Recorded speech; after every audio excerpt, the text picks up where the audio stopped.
takes to the air. From frozen silence, a triumphant sound. The verdict's written on the waking ground.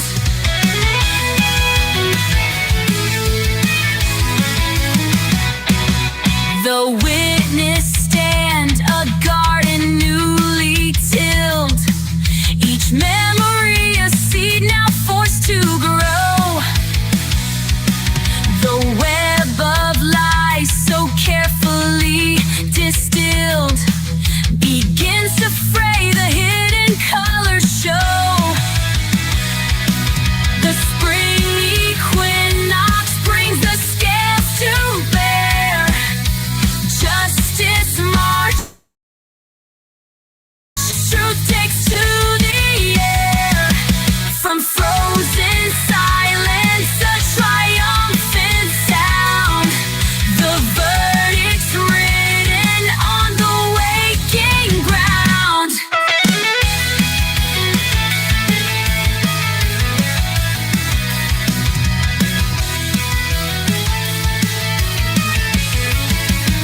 The blindfold lifts, the sword is raised, no shadow left, the price is paid.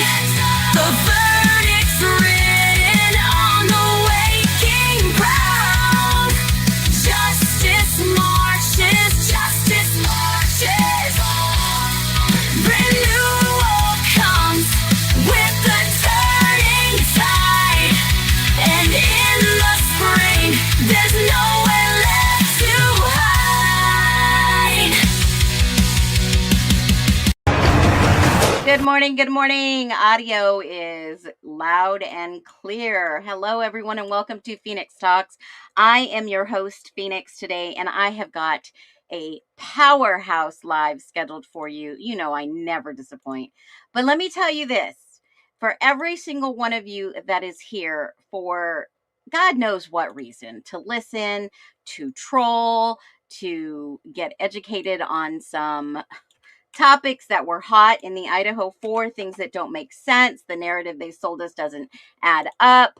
This is going to probably be the most powerful stream I have ever done in the history of the Idaho 4 streams that we've been doing since, gosh, almost a year last year. And I will tell you, it has been no surprise of the things that we learn. Today, oh geez, my goodness, it is going to be live and fire up in here. So if you are ready for this stream, I'm going to welcome everyone in. Drop a 1, hit the like button. If you didn't on your way in, go ahead and do it now. This is birthday month, birthday week. I have got a fantastic prize. I'm going to do a giveaway on my birthday to somebody in here of the things that I love, and it has to do with Phoenix Talk. So welcome in every single one of you. Our community shows up for one reason, and that is to find the truth. You know, we challenge the narratives that we refuse to be bought. They're trying to sell us, guys. We demand clarity, and we never stop asking these questions. And if that is you, thank you for being part of this mission, because we want to share the Idaho 4 case. People need to read the documents, understand what's happened in court processes. And if that's you, again, thank you for being part of this mission. If you're trolling to scroll, keep on moving. I have got a lot on the plate today. We're going to start with a quick video. You know what? Let's do this. How about we do this? Oh, geez moment. I'm going to welcome you in. Ink Mama, Rebecca, good to see you. No talkie before coffee. Brenda. Hey, Munson. Good morning, Les. Good morning, Susie Little B. Love your name, baby. Patty, welcome in. OGs are in the house today. I see a lot of you. Welcome. Yes, and the 12-hour stream is being edited to remove any copyrighted music. There were 2 videos that I shared yesterday at the last 2 hours of the stream, and I had to remove the music because it was hit with copyright. So no biggie. It'll be back up probably later today. It is a 12-hour live that needs to go through processing, so it takes a little bit of time. I am so sorry you were sick, Patty. I hope you're feeling better today. Grace, welcome back in the house. Brenda, welcome back. Angelica, welcome back. I sure hope you're not a bot. Donna Rosa, welcome back. Welcome back. Hello, Sabram. Welcome back. If it is your first time in the live, drop a 1. Hello, Veronica. Good morning. And I am still in the process of making sure everyone gets their gift cards to Starbucks, whether you won the 5 or the 20. So give me a little time. It's been a lot. I crashed out yesterday after the live and I woke up late this morning. So give me a little bit of time to process those two. Multiples mama, good morning. You must have twins. How many do you have? 3 sets, 2 sets, 1 set, 1, 2, 3, 4, 5. I'm always interested. More power to those who can give birth to multiples, man. Make Chevy's square again. Good to see you here. Gosh, Lulu Bell in the house too. Good morning. Lulu Bell was a lucky winner yesterday of a $20 gift card to Starbucks. You can get a protein box, a cake pop, a pink drink, whatever your heart's content. And love the cake. Happy birthday, little Susie B. Thank you. Float like a butterfly, sting like a bee. I love it. All right. And remember, we're almost into a new month. We are halfway there. Triplets and twins. So you've got 2 sets. Woo! Powerful mama right there. I'll tell you. God give you grace and mercy. Oh, hey, it's Christina 21. So I've started off with birthday cake of the day. My parents raised a complainer, not a quitter, but I'll get it done, but you're going to hear about it. And I would say pretty much that's my birthday cake. You're going to hear about it. I'm not a complainer. I raised a complainer. I'm not a quitter. And you're definitely going to hear about I should have put Idaho 4 at the bottom. So thank you, Honest Cakes. I think they are on Instagram and a couple of other social media channels. I saw it and I thought, you know what? I love this. I absolutely love this. So a couple of housekeeping things. You've got to see our Justice for All website. I am in the process of making it better. If you haven't seen it yet, it's Justice for, FOUR, spelled out, ALL.com. And it is right here. I'm going to throw it up on the screen for you. Here it is. So there you go. There is Justice for All. And you can go there and it's a one-stop quick shop. Hit the link. You'll get all the court documents. You get a link to all the ISP photos, all the ISP documents, MPD documents. And I'm still updating this. I promise. I promise. I will get it updated today. There's so much going on. And with the new month coming up, new music. Every month we have new music. And I am excited about that too. Lulu Bell, nothing's greater than Muhammad Ali. Sting like, oh yeah, like a butterfly, sting like a bee. That's my cake too. It says Lethal Lin. I hope I said that right. Is it Lethal Lin? Ink Mama, it's so relatable. I love it. Muhammad Ali, love it. Okay, everybody seems to love it. So do me a favor. Well, I go grab a video, which I already have up on my screen now. I want to watch this. This just came out a few days ago. It boggles my mind, and we're going to get into the talk about the psychology of the Idaho 4 case and why I labeled it, oh, geez, you gotta be kidding me that they are doing this yet. Once again, I'm going to put this on live. We're going to watch this. It is wild, folks. So I'm going to get your thoughts. We're going to talk about this.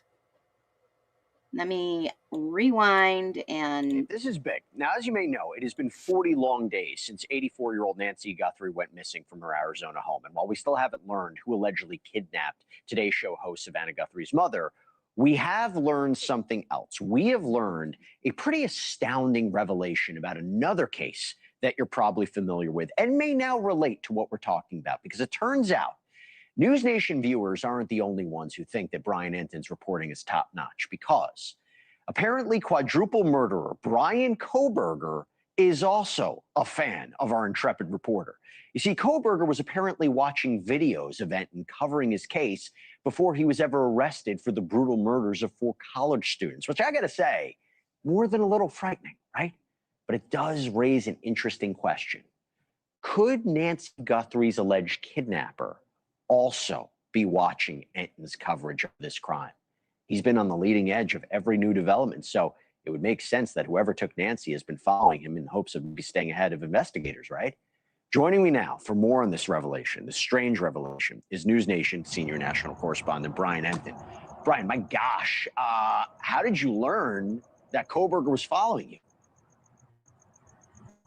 Yeah, I mean, look, it is kind of creepy to think about. I guess I wasn't that surprised, but the way I learned about it is because remember the digital forensic experts who went through his phone to get ready for trial with Celebrate. They actually told me like, hey, just so you know, he was watching your videos. He was following your reporting, and they actually sent me a screen grab. You know, they used the software to pull the information off of his phone, and there was me. A picture of me doing one of my videos. This is it. We're showing it right here. Yeah, that was one of the ones that they sent me. And I haven't really talked much about it. I found this out months ago, just because I don't know. I guess I maybe tried to put it out of my head. It just kind of creeped me out. But again, I mean, I guess I'm not that surprised considering, much like with Nancy Guthrie, I was there for months. I was outside the house every day. I was covering every little update, and I've been doing the same thing here. So I guess you just kind of have to assume whoever did it is probably, trying to take in all the coverage. So now that thinking about it, processing it, how does it make you feel knowing he's watching your coverage? Yeah, I mean, like, again, I think I just try to block it out. I mean, I just try to focus on the job and obviously just getting the facts every day and reporting. And I think if I thought about it too much, it would probably just like freak me out too much. So I think maybe that's why I haven't talked about the Kohberger thing until now, just because I didn't want to think about it much. And the same kind of thing with whoever did this to Nancy Guthrie. There is some new information I found out today, though, Jesse, that kind of relates with Nancy Guthrie. The sheriff did a new interview today and said, he was asked specifically, do you think that this suspect could strike again? And he responded, absolutely. Which is not something that I was expecting him to say. We're outside his office right now here in Pima County. And he did follow up and say, we still believe that it was targeted, but we can't say that 100%. So that was also just kind of troubling to hear him say. I mean, he literally said absolutely when he was asked if the suspect could strike again. Okay, so two parts about that. One, it seems to be that he's just hedging his bets, right? He's saying, not that he has new evidence to suggest this person's on a spree and is going to attack somebody else, but we just can't definitively say if it was targeted. But Bryan, I have to ask you this. If we're talking about Kohberger following your reporting before he was caught, maybe have to assume that's maybe why he was following you, for maybe to get ahead of investigators. Do you think the person or persons who allegedly kidnapped Nancy may be following your reporting? There's no reporter I know that has been more on this than you. And now if you're hearing this from the sheriff that, this person could still be a danger, I'm throwing it to you on this. Yeah, I mean, I guess whoever did this probably following a lot of reporting, including mine. Again, I'm kind of the one who's been on it every single day. Now it's day 40, so I would imagine so. I mean, there are obviously certain things that we don't always report, things that we find out or we hear about. You kind of have to keep, in perspective here that this person is still on the run. There are parts of this investigation that have to remain secret for obvious reasons. But it's a strange sort of component of this whole thing to think about. I mean, you've been doing crime reporting for probably almost or as long as I have. I mean, I think it's just a reality that we have to deal with. I mean, these people are probably watching us, and it was, like I said, I wasn't totally surprised when I found out that Kohberger was, but to see the actual screen grabs of the videos was a little like, oh my gosh. Let me tell you something. If he went to trial, you could have been a piece of the evidence because it would have shown consciousness of guilt. Why is he looking so much into the reporting about this quadruple homicide, right? I mean, that would have been, maybe you might have been a part of that, a piece of that evidence, just to let you know. 1 second, they're a neighbor you like. The next,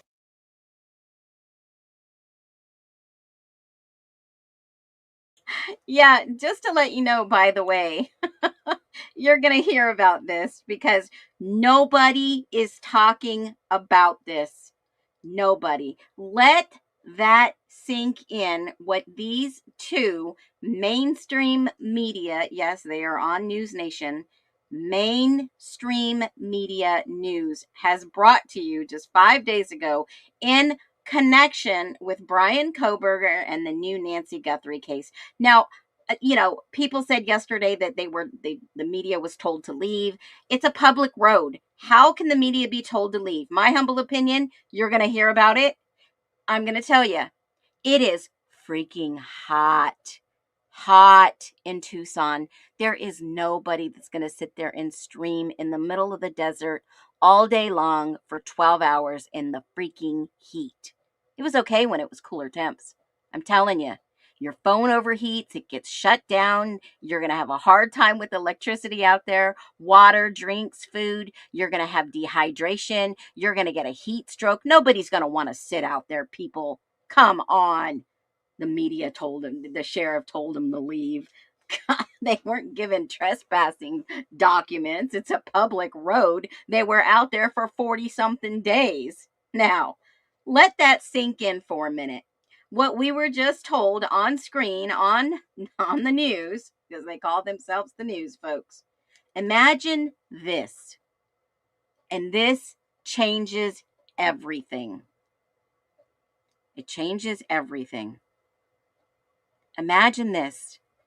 You are sitting in a cell, no phone, no control, no voice.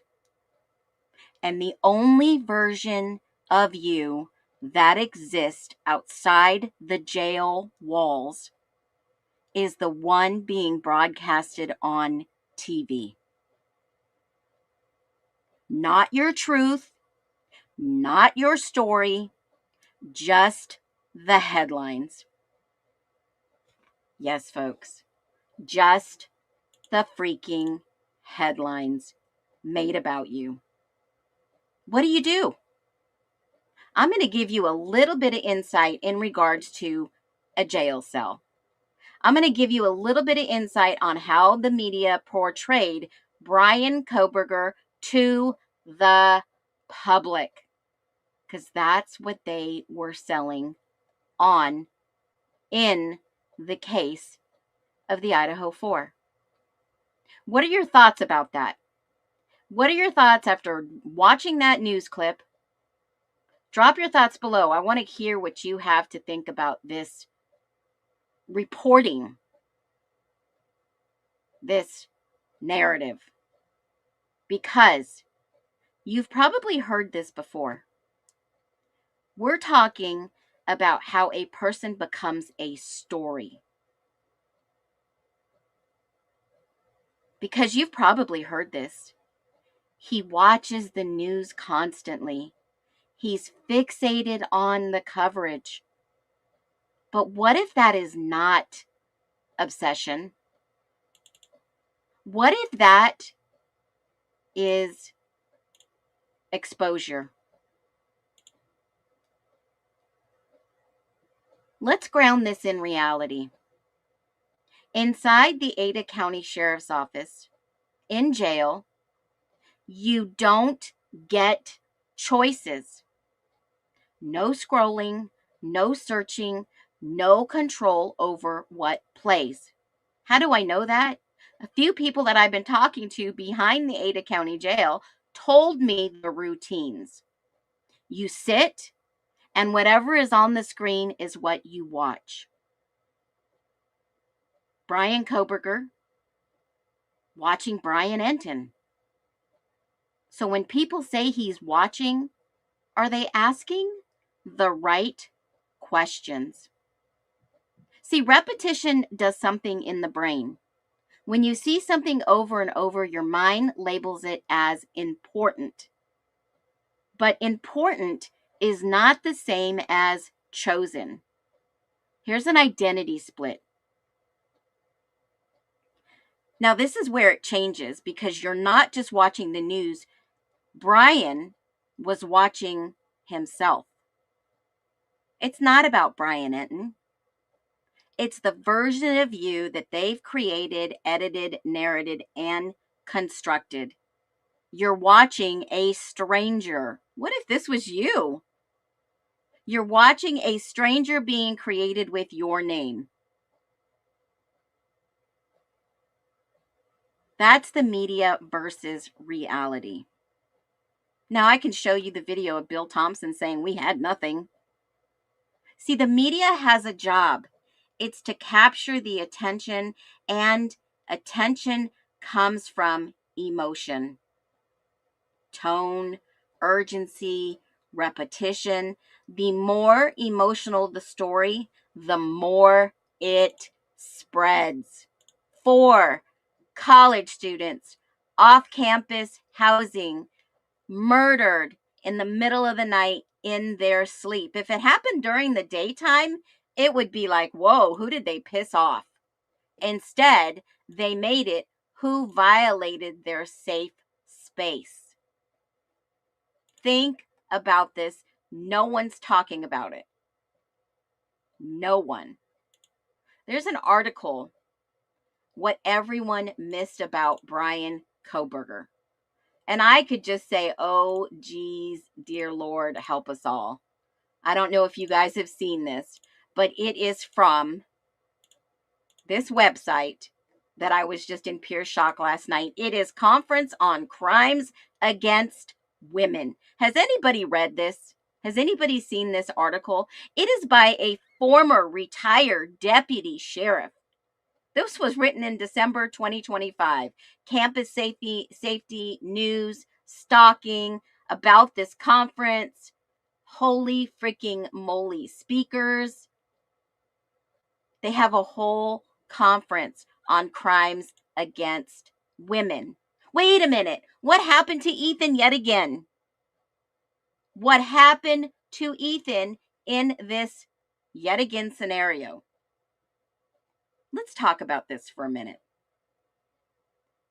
This guy says, as a retired law enforcement officer, hear what went through my mind about Bryan Kohberger.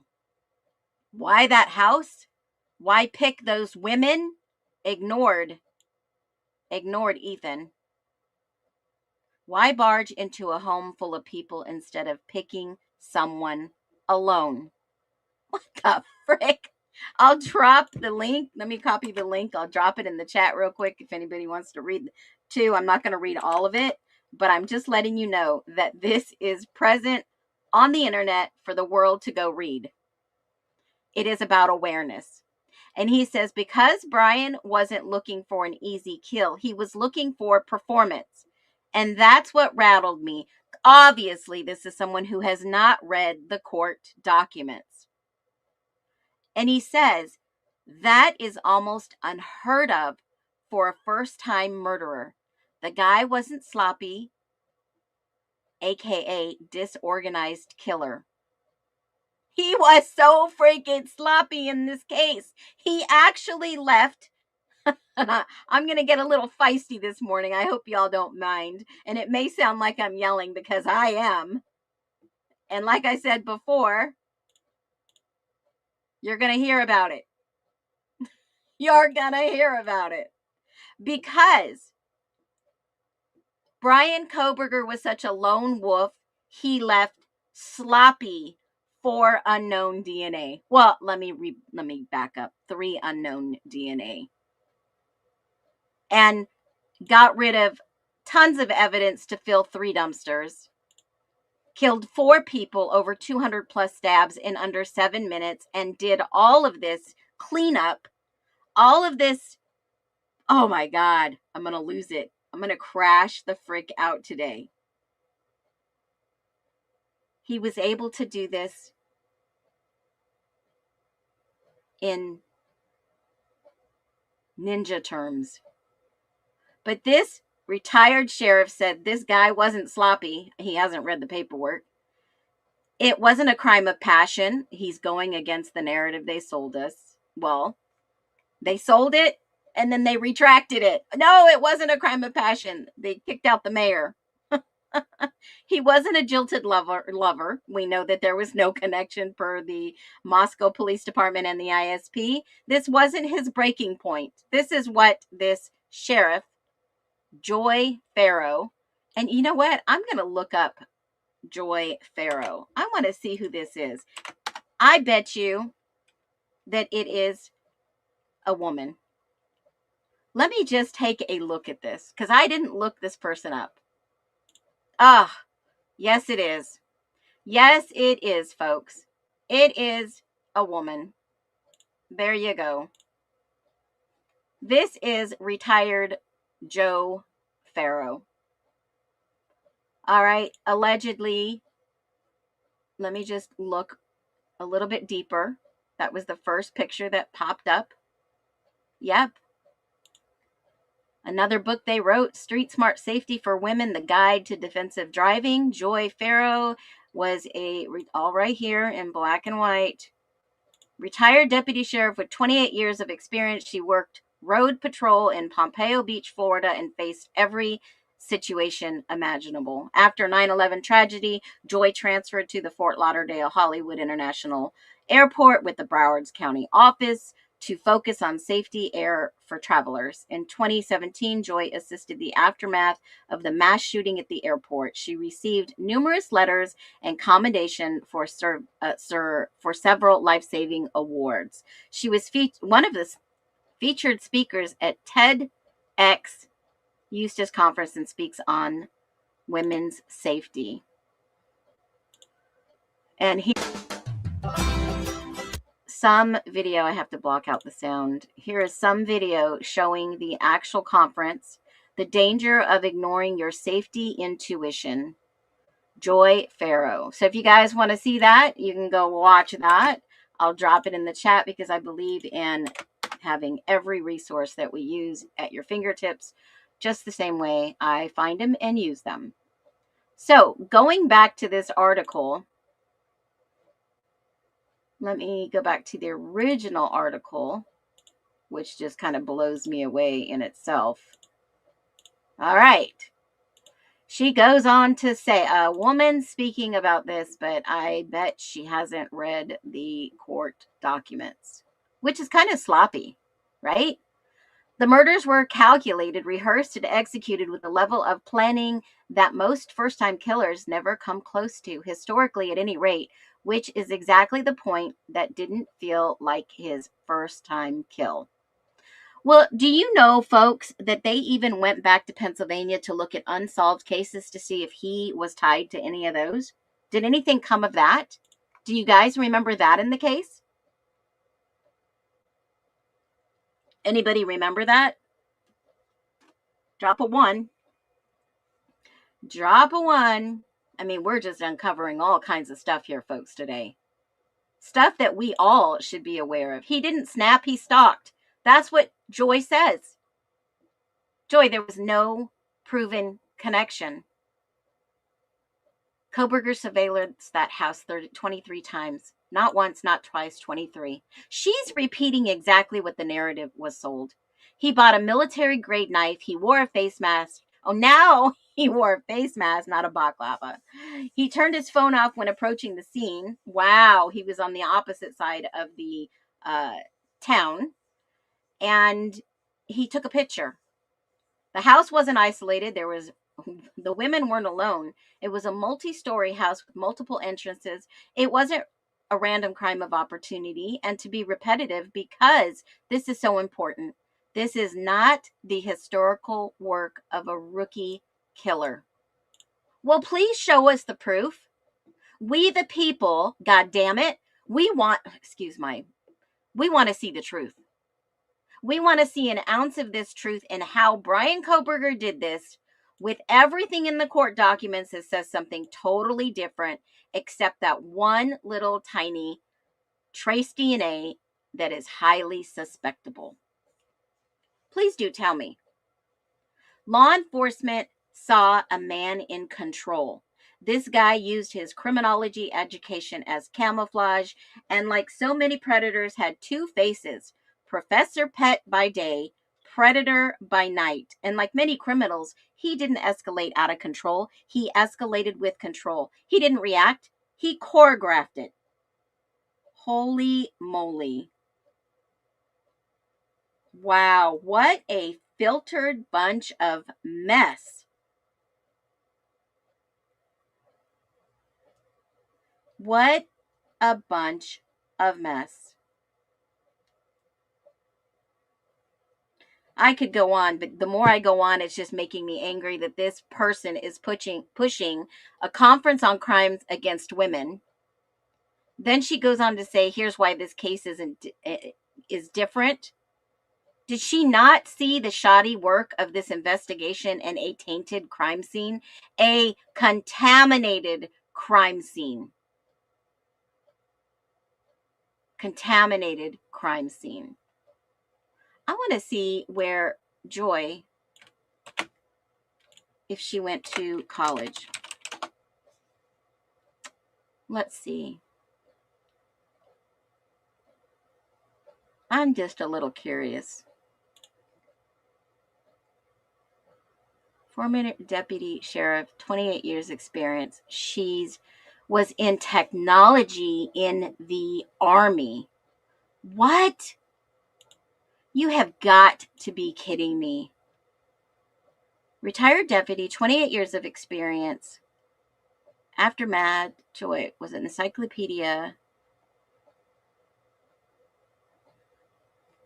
She's got all this stuff.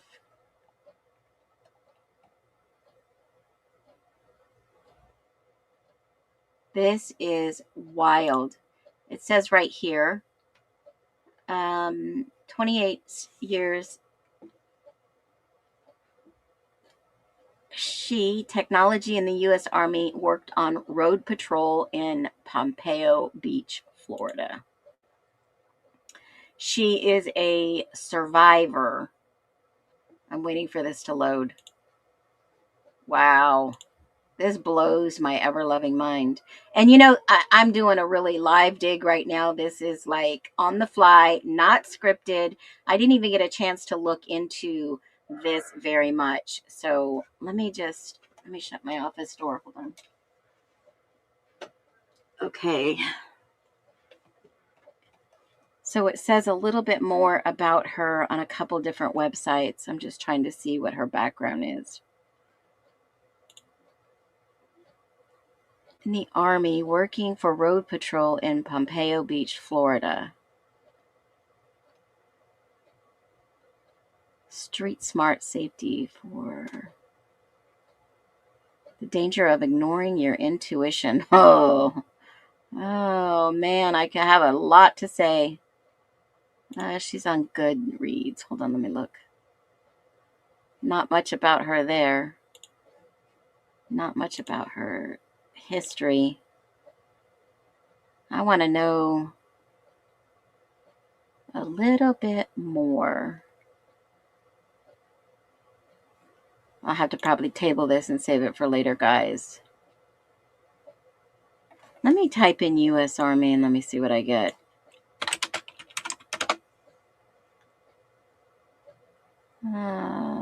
Joy, professional. Here we go. Here's her LinkedIn. Oh, crap. Let me put this back up. Everybody's going to say, why is somebody called Phoenix looking at my LinkedIn? Okay, here we go. Let's read this. Top skills, profile enhanced, safety for women. Let's see. Street smart safety for women, 8 years, 10 months. Author, retired deputy sheriff, National Associations for Speakers to reduce their chances of becoming a crime victim. Author, domestic violence. Oh, it doesn't say anything. I'm gonna have to do some digging later.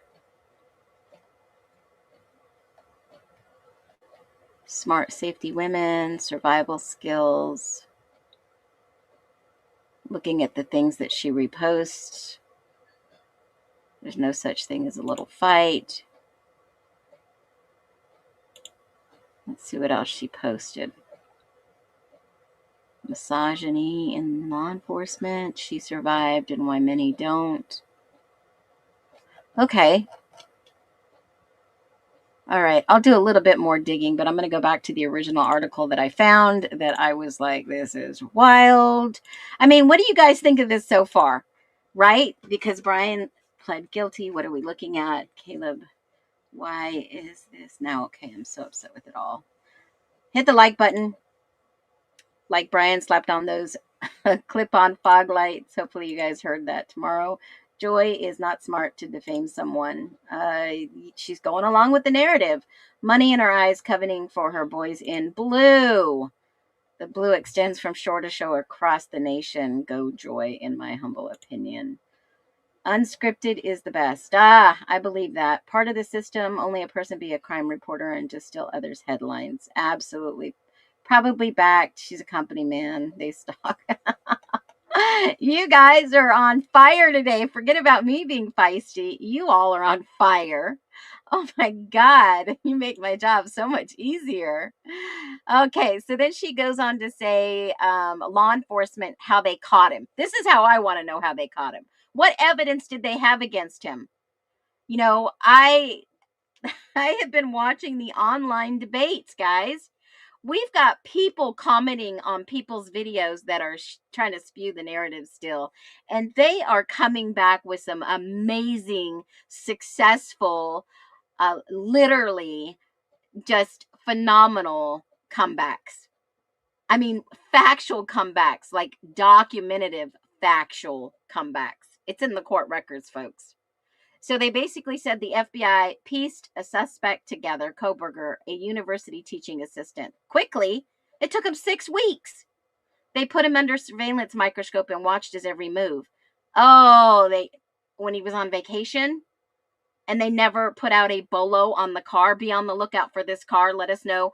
They quietly followed him across the country, and then they decided to go through the trash. He left the university after the murders, driving home from his family home for the holidays. They watched him wear surgical gloves, taking out the garbage of his parents' house and hiding it in the neighbor's garbage. They finally made a blitz arrest with the SWAT team. I think that was all for Dog and Pony Show too, and extradited him back with no hearing in Pennsylvania. Wow. They said they caught him in the kitchen with surgical gloves, bagging up garbage into Ziploc bags. All right. The college house wasn't random. It was a message. Check this out, what she says. The house had a reputation. It was a party house. Not sketchy, not isolated. A place where young women felt safe. And a big, strong Ethan was like 2, 4, something like that. He was sorting out recyclables. Oh, yes. Okay.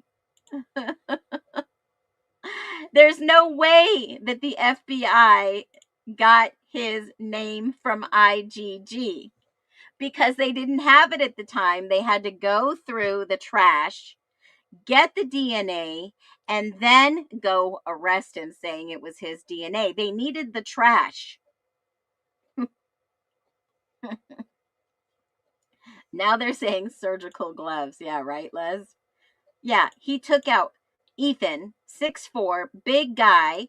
And how did Bryan Koberger know that Ethan could have been inebriated and could have been drugged, that he would be an easy target, folks? How did Bryan Koberger already know that? Think logically. This guy is now a mind reader or a whatchamacallit. What are one of those people that just, it came to him in an apparition, right? Now he's like a guru. Okay. Now we see that the university saw smoke but didn't call fire. The university did an investigation and said there was no wrongdoing. Folks, it's in the court documents. And filed it in the court documents, people. It just blows my mind how uneducated some of these people are, just taking this information, rewriting it allegedly, and just putting it out there for narrative. And what does this person do? They go around to conferences, crimes against women, sharing the narrative. And I'm sure that they talk about this specific case. I'm going to find out. Despite the complaints, the school put him on a performance plan on November 2nd. And this was the performance plan with the girl who complained that was married that he stopped giving her any attention. It's in the ISP documents, folks. So in other words, Koberger was already unraveling by the time the university got around to address him. And the systems meant to catch that unraveling. As usual, they were politely documenting in lieu of taking action to address the complaints against him. I think there was a balanced in interviews. They were pretty balanced interviews. Some people thought, no, he was being respectful. A couple of people, the complainants, were like, no, he was this, this, and this. And one of them was actually married and was offended because Koberger wouldn't engage with her. Yeah. How much document and students complaining does it take? 1, 10, 50? It definitely wasn't the old he said, she said. She probably didn't read the ISP documents. I mean, who really does read over 6,000 pages of documents in the Koberger files? Who honestly can say they have read and looked at over 6,000 documents so far? We've looked at pictures. There's about 4,000 of those. We've looked at documents left and right. There's plenty of those. There was one complaint, and they actually interviewed this individual. They went to his professor, and the FBI came in, and the Department of Homeland Security came in, I believe, in one of those interviews. And then the professor said, yeah, there's nothing to see here. There's nothing going on. After he made all those false statements in the public eye. They didn't mention they watched him for days in Pennsylvania. How did she know that? He jogged every day through the neighborhood, homeless. Yet he was SWAT swarmed at his home at 3 a.m. in case he is armed and laying in wait. Well, he wasn't running. Did we see as a fantastic jogger and runner? Did he run out the house? Did he try to get away? I don't remember ever hearing that he tried to run. And he had several weapons on him and knives, and there was no showdown. Guys, I showed you yesterday the inventory from the PCA in Pennsylvania that was always unredacted. They never redacted anything out there. He was compliant. They zip-tied his parents to show who was in authority. Yep. The so-called complainers spoke up after the arrest. None of them thought Bryan was the killer, though. Isn't that strange? Isn't that strange, Les, that all of them that were interviewed thought, nah, I don't think he could do something like that. Not even his professor. The 30-year Whitman County prosecutor, I believe it was Whitman County, John Schneider. Wow. Peony says, what did I miss? Go back. Start from the beginning. Super to exit, catch up, and come back in. If not, just scroll down, swipe down, hit the thumbs up, come back in, and pick up later. Steve G said he ran. Was Steve G there? How did Steve G know he ran? I've never seen anyone say he ran from the SWAT. Did he run? How could we prove that? Did Bryan Koberger run from the SWAT raid in Pennsylvania? Let's see. Police said force was used. He was cleaning up a mess. 2 weeks he'd flown home. State arrest. Let me see, not use the word run. Let me say flee. Did he flee from the SWAT raid in PA?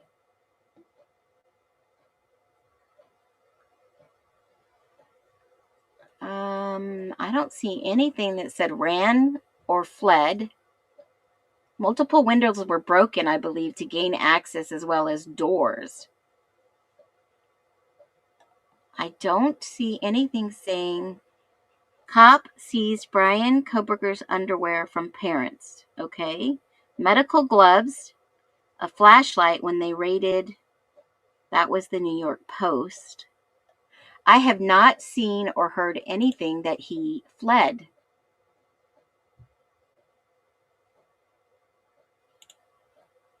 Let's see this. Other quick hearings since his arrest on. Let's watch this and let's see what they say. Did he flee? Did he flee? Did he flee? Friday. It should be rather quick hearing since they expect him to waive his extradition, which means he will not legally fight the request from prosecutors out in Idaho to be brought back there to face charges of first-degree murder. But there's a lot of attention around this case for a few reasons, and let's go over some of those reasons. One of them is because of the nature of this case. 4 college students murdered in their off-campus home at the University of Idaho back on November 13th. The victims, Kaylee Gonsalves, Madison Mogan, Xana Kernodle, and Ethan Chapin, all stabbed to death in the middle of the night. There was a lot of mystery surrounding this case until Bryan Kohberger's arrest about 6 weeks after the murders on Friday here in Monroe County, where he grew up. And there's still a lot of mystery since we don't know much evidence that Idaho prosecutors have against Kohberger at this point. That affidavit of probable cause, where investigators lay out of all of the evidence that they have, is sealed until Kohberger is back in Idaho. And that's what this hearing is for. One of the reasons why there is national media attention. We have run into reporters from TV stations across Pennsylvania, New York State, all of the national media outlets, even reporters from Idaho and Washington State, because Kohberger was a student at Washington State University, which is only a short drive away from the University of Idaho. Kohberger has expressed through his attorney that he expects to be exonerated. Earlier today, Newswatch. All right, I'm going to go back just a little bit. Caleb just said, did you hear the number she said? Students murdered in their off-campus home at the University of Idaho back on November 13th. The victims, Kaylee Gonsalves, Madison Mogan, Xana Kernodle, and Ethan Chapin, all stabbed to death in the middle of the night. There was a lot of mystery surrounding this case until Bryan Kohberger's arrest about 6 weeks after the murders on Friday here in Monroe County, where he grew up. And there's still a lot of mystery since we don't know just how much evidence that Idaho prosecutors have against Kohberger at this point. That affidavit of probable cause, where investigators lay out of all of the evidence that they have, is sealed until Kohberger is back in Idaho. And that's what this hearing is for. One of the reasons why there is national media attention. We have run into reporters from TV stations across Pennsylvania, New York State, all of the national media outlets, even reporters from Idaho and Washington State, because Kohberger was a student at Washington State University, which is only a short drive away from the University of Idaho. Kohberger has expressed through his attorney that he expects to be exonerated. Earlier today, Newswatch 16 spoke with defense attorneys about what that legal fight might look like. And a lot of it has to do with the speculation around what we're going to see when we see that affidavit of probable cause. And all of that comes down to what happens today, which we're still waiting to learn. If he does intend to waive that extradition. We'll show you that shot of him walking into the courthouse when we have it. For now, we'd like to go over a timeline of all of the events leading up to today. I just heard that we do have images of Kohberger walking into the courthouse. So let's take a look at those now. Okay, Caleb, I must have missed it. What was the number? Oh, jeez. Yes, got it.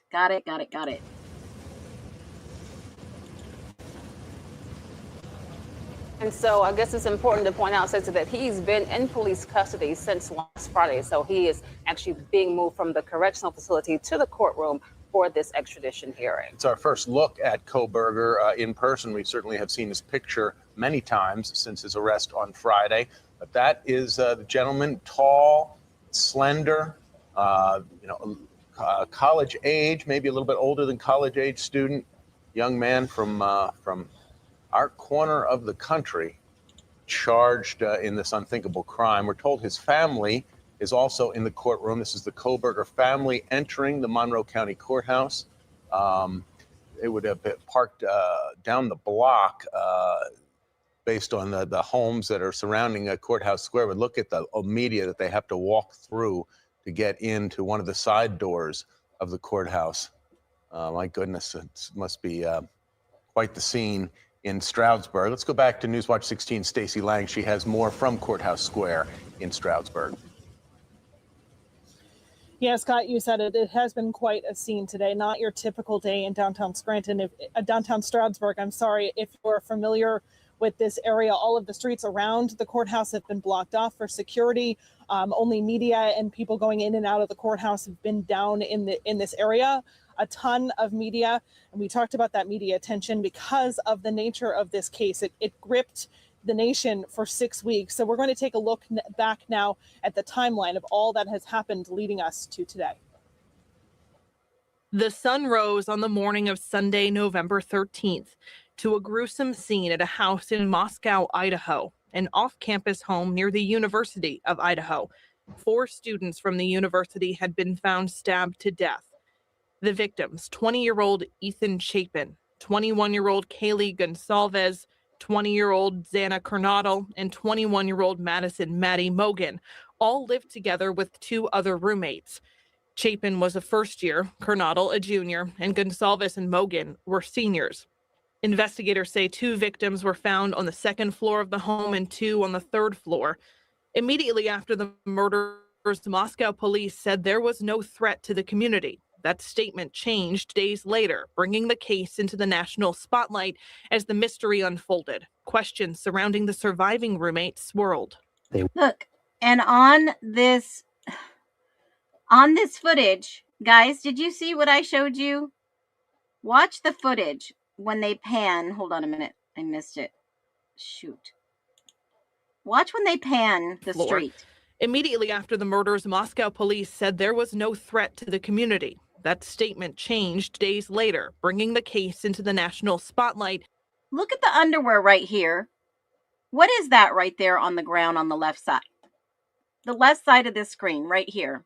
Is that the black glove that they found? Or were those just somebody doing their laundry that lost their underwear in the street again? Look at that. I can't believe a baklava. What is that? I can't believe the horrible. I mean, the crime scene is already roped off. We know that this is obviously after they were there. What was left? I mean, literally, seriously, the front yard is part of this crime scene. Outside, even probably across the street in the dumpsters, was part of the crime scene. A ski mat, I don't know, but I'll tell you, nobody did their due diligence, in my humble opinion, at this crime scene, especially that went beyond the driveway. As the mystery unfolded, questions surrounding the surviving roommate swirled. They woke up later in the morning. They recognized that something was amiss as far as they believed that the roommate wouldn't wake up. But police soon cleared them. Hundreds of thousands of tips started pouring into the Moscow Police Department in Idaho, and investigators started combing through hours and hours of surveillance video. Videos from the night before the murders showed Kaylee and Madison ordering at a food truck before heading home in a rideshare. Time passed, students returned to campus, and no arrests were made.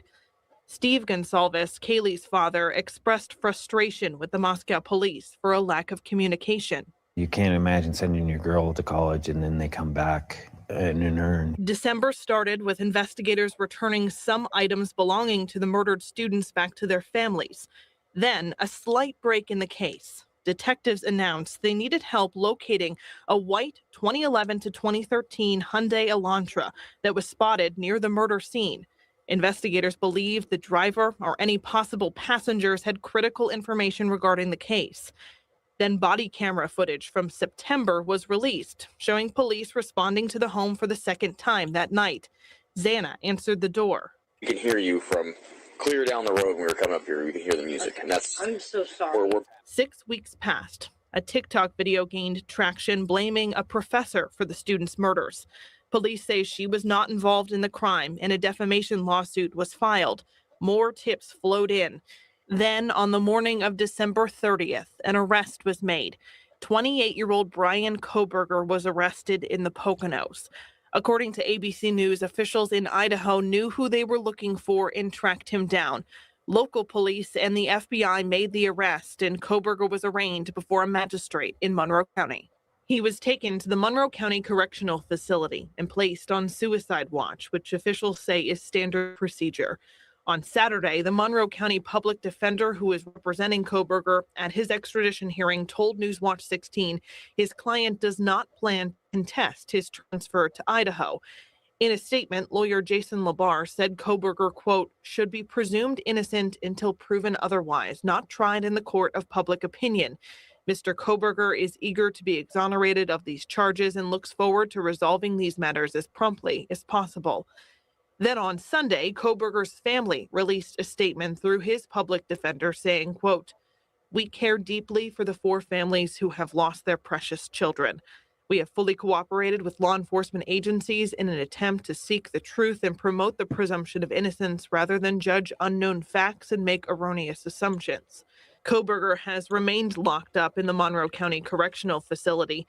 Idaho authorities say he needs to appear in Idaho court before details of their investigation can be released. These murders have shaken our community, and no arrest will ever bring back these young students. However, we do believe justice will be found through the criminal process.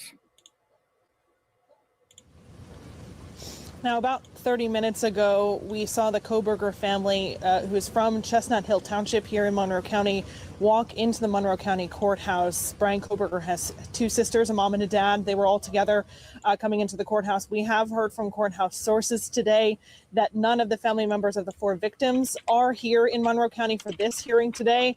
One father was quoted saying that he is waiting for Kohberger's return to Idaho, which this is the first legal step in getting that to happen. And then there are many, many, many legal steps to follow after that, including getting a look at that affidavit of probable cause. There's no other way to describe it, but there was shock when this national story then focused on Monroe County on Friday, when we learned that the suspected murderer of these 4 people, the alleged murderer, was someone from our area.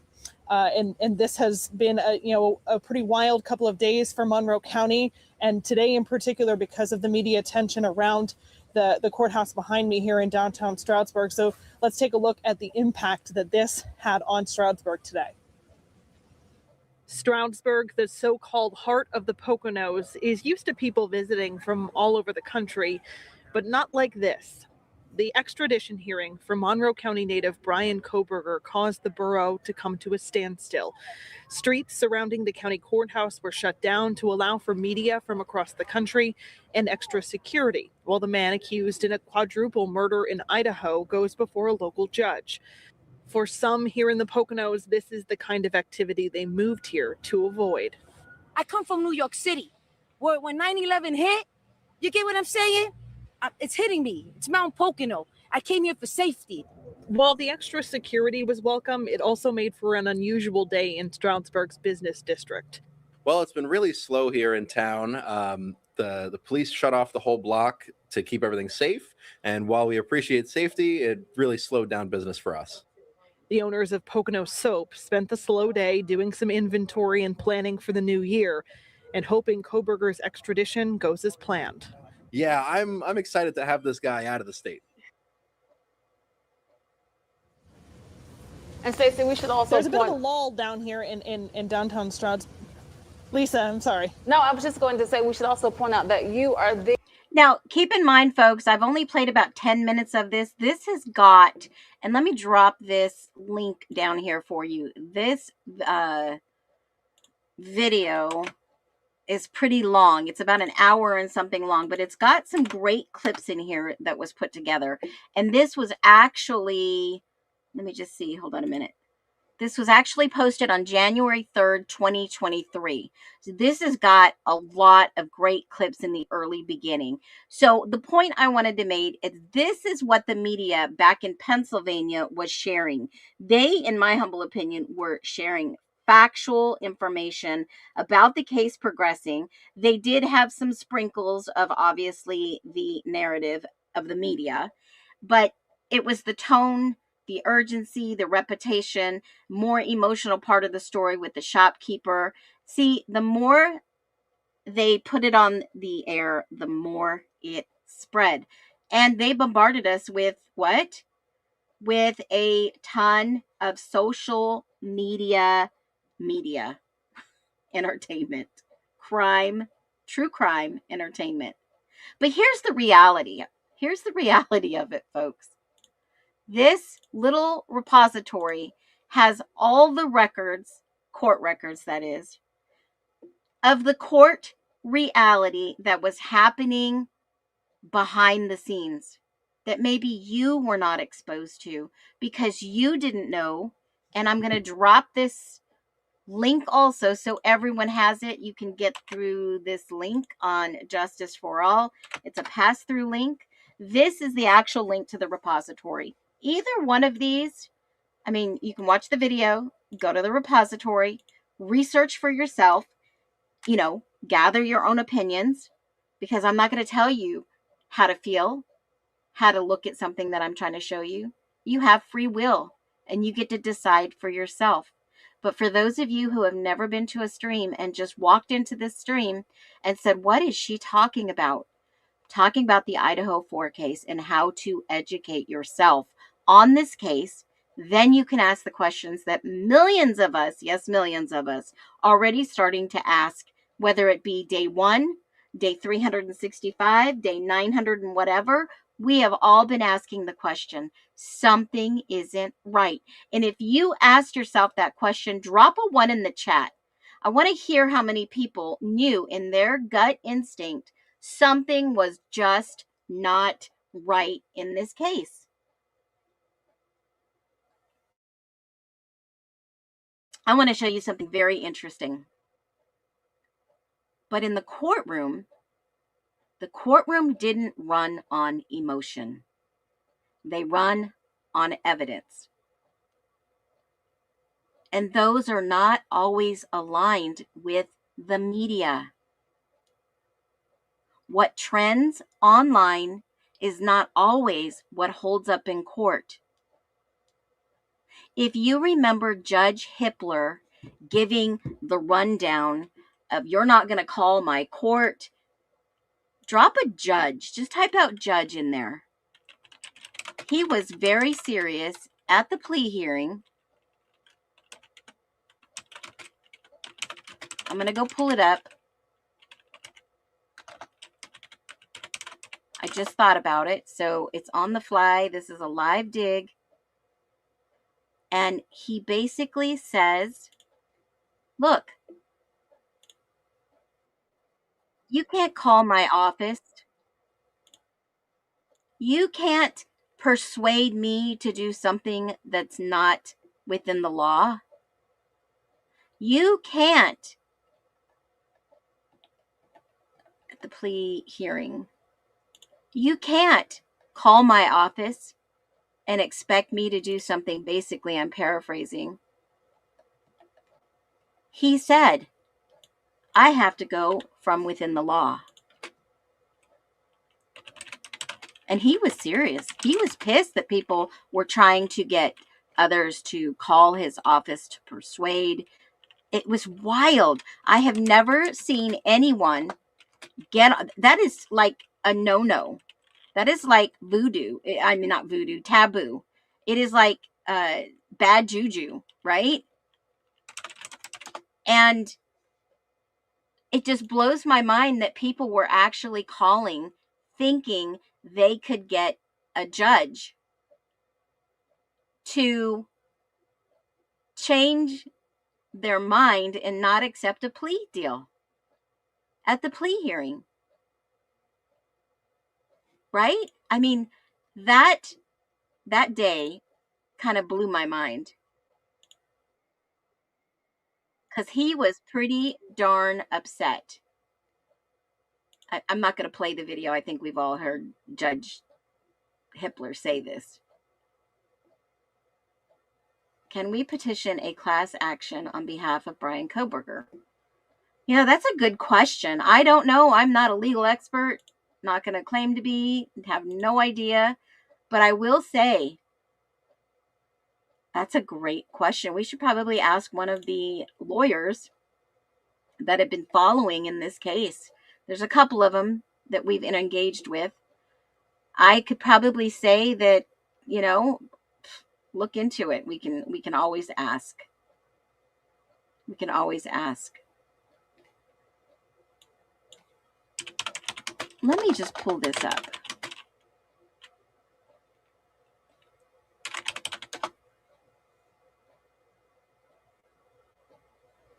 Where is it? There is a full version. And I don't want just a clip, because most of these people have deleted the full versions and have just left a clip, which is, they're already scrubbing information. Where is the full hearing? Where he lifts the gag order.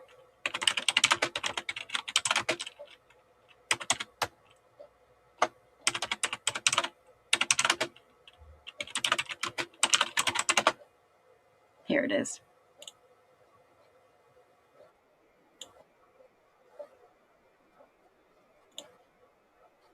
Here it is. Address some issues of concern and otherwise. First, I appreciate everybody in attendance today being on their best behavior. Please, no outbursts or demonstrations. Any such conduct will result in immediate removal and may result in an inability to attend further court proceedings in this case. I want to point out that there have been calls by some for the public to contact me and my office in an attempt to influence my decision-making in this case. This has been extraordinarily disruptive for court staff and the ability for them to get work done, not only in this case, but in other cases where defendants are entitled to have their cases processed, and frankly, as important, if not more so, for victims to have their cases processed in those cases. It's also highly inappropriate.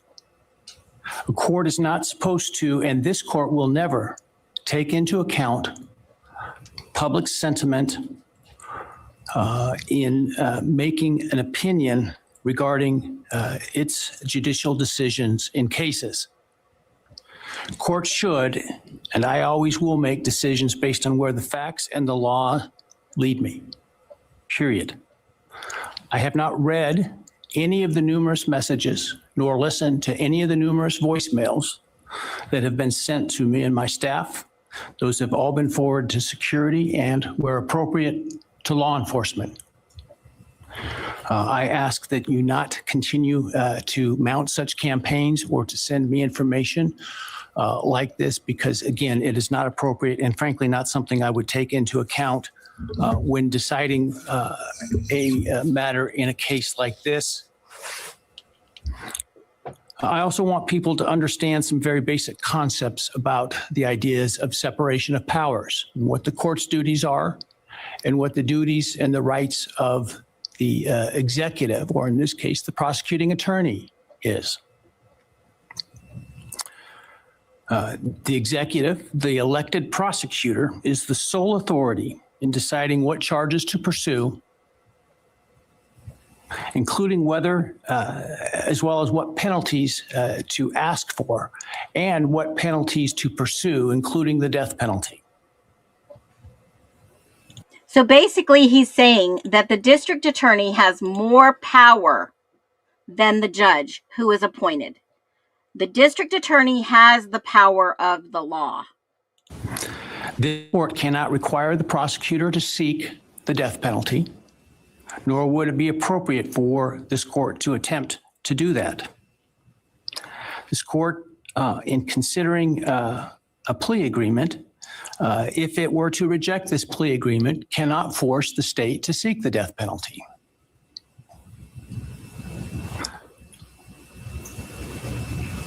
My role and power in considering a plea agreement is extremely limited. My role is to ensure that the defendant's plea is given freely, voluntarily, and intelligently. If those things are met, I can only reject a plea, such as the one in this case, where I'm not being asked to agree to the sentence in advance. If I can only reject it, for example, if the defendant does not meet or admit to all of the elements of the crime. That is, I can ensure what is called a factual basis to the plea. Finally, I want to offer my apologies to all the families, including the victims' families, the families of the defendant, for the short notice for today's hearing, and I'm sure what must have been the hurried efforts to get here. I, like most everyone else, learned of this plea agreement Monday afternoon and had no inkling of it beforehand. Prior to that time, I was under the belief that this case was proceeding to trial, as had been indicated, and my staff and I were busy continuing to work on preparations to have potentially 10,000 citizens of Ada County come to jury duty starting in mid-July. So that's basically what the judge was saying, that he was not going to overstep and basically don't call his office. He could have no further change. And that is why that what happens in the courtroom is so differently from what happens in the media. The courts don't run on emotion, they run on evidence. They're not always aligned. And like I said, what trends online is not what holds up in court. Even though they knew Koberger was not going to get a fair trial. Now, I've got a lot planned for this stream, so if you need to go, come back when you need to. Feel free to hit the like button, hit the thumbs up. Amanda's been asking you, hello, welcome to the nest. Feel free to tip your host, Phoenix, or the mods, because they do a fantastic job. And I'm telling you, they do it because they support the stream. Now, let me give you a different perspective, because you are going to hear it. You're going to hear about it. When Bryan Koberger was inside the Ada County Sheriff's Jail, imagine this layer. Imagine you're not alone. Other inmates are watching too. They know your name. They hear the same coverage over and over again because they don't get to choose what they watch in prison. It's already pre-screened for them. They hear the same coverage over and over and over and over and over. You're not just watching yourself. You're being watched. Outside of those walls, the story grows. Clips, comments, online options, and suddenly millions of people feel like they know you because the story goes viral. We could break some myths versus reality. Here's a myth. He was obsessed with the media. You heard that in the Bryan Enton clip. He was watching Bryan Enton all the time. Well, damn, I'm guilty because I was watching him all the time too. Who else was? Who else was watching Bryan Enton cover this story? I think he was the only one that I did watch for a while covering this story. Who else? Here's the reality. In jail, Bryan Koberger was exposed to it repeatedly. And I told you that he was not given a tablet. It was not an option for him in the jail. Here's another myth. The media tells the full story. I know, don't everybody laugh. The reality is it tells a version of it. Here's another myth. What you see is complete. The reality, it's curated. We don't even have all of the documents. We're never going to have all the documents in this case. If this were you, this is serious, what would you watch? Do you trust the headlines or do you trust the evidence? Has the story already been decided? Now, we didn't just ask about this case. We didn't just talk about this case. We talked about perception today. We talked about pressure. We talked about identity and how the world is driven by headlines.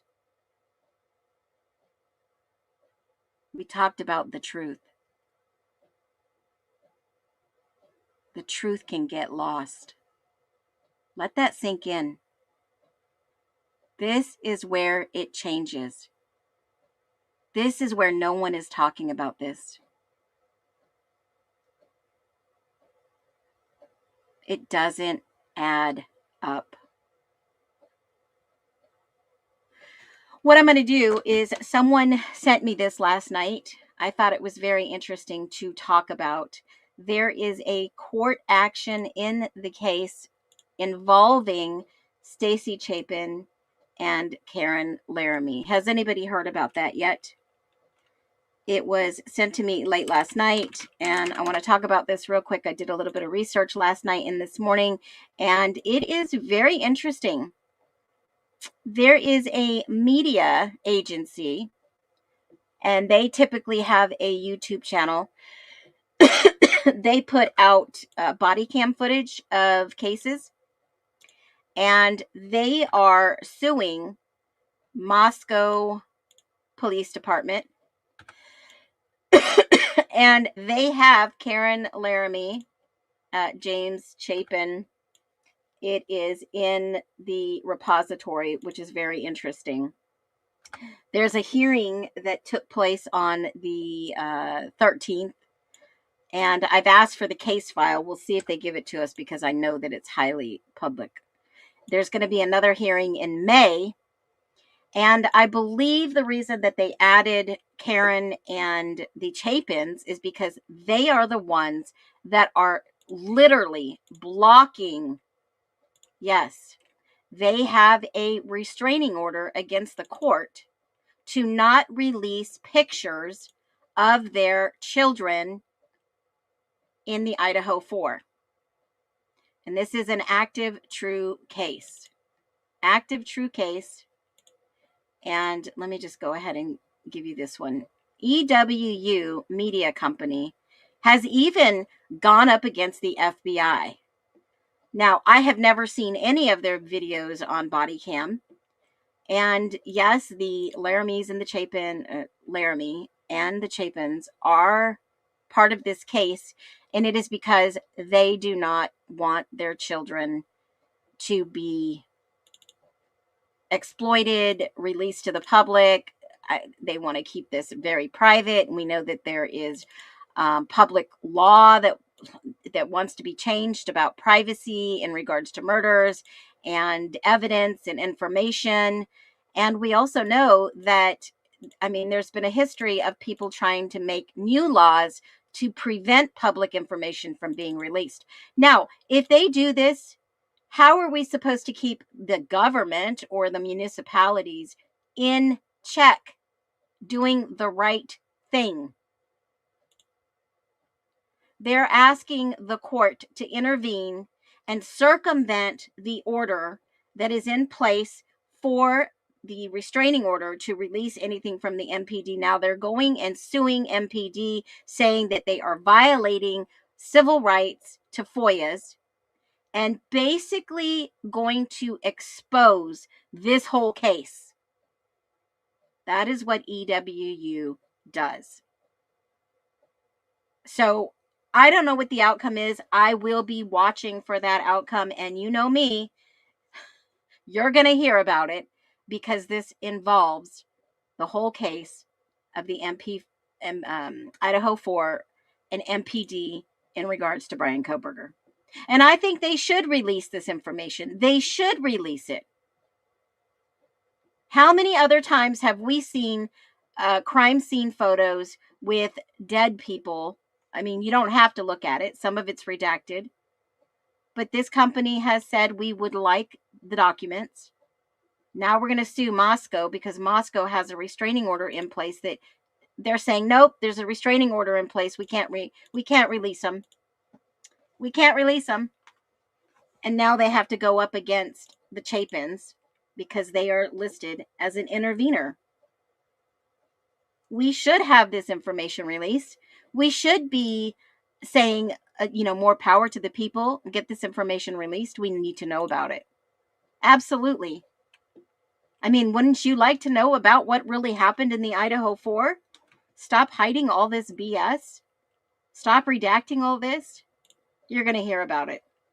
Now, there is one last thing on my agenda today I wanted to share with you, because 18 hours ago, there was an interview with BRAYDON JENSEN. If you remember this name, BRAYDON JENSEN was on the list that I have been showing you for a little while of the witnesses for the defense.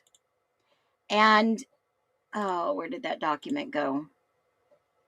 He is on the witness defense. And Lana had this on yesterday, 18 hours ago. Someone just told me about it while on this stream, and I want to listen to this a little bit.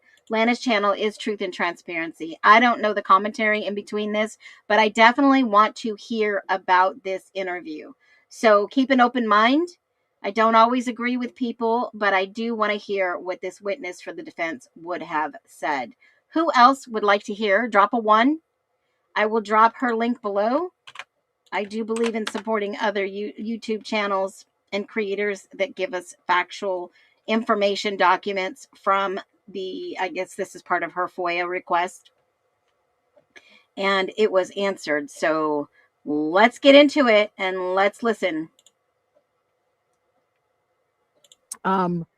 He lived with Jack Decor. He was one of his roommates. There was 2 guys living upstairs. BRAYDON JENSEN was one of the guys that lived with Jack in the house. There was 5 of them, and there was 2 guys upstairs. So here we go. Remember, I'm going to be live all night tonight. St. Patty's Day. Let's keep it going. I was live earlier. We were in the ghetto of Columbus. If you did not see that episode, you can go check it out. I witnessed a BJ. So it is November 18th at 11:36 a.m.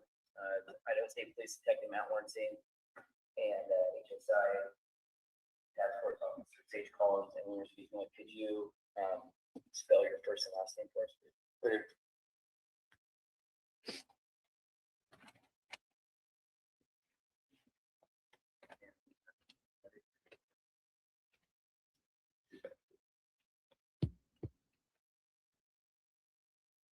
Awesome. And how do you know the victims? I was friends with them. I was friends with 2 of them. I didn't necessarily know the other 2, but I was neighbors with them. Okay. And which 2 were you friends with? Kaylee Gonzalez and Matt.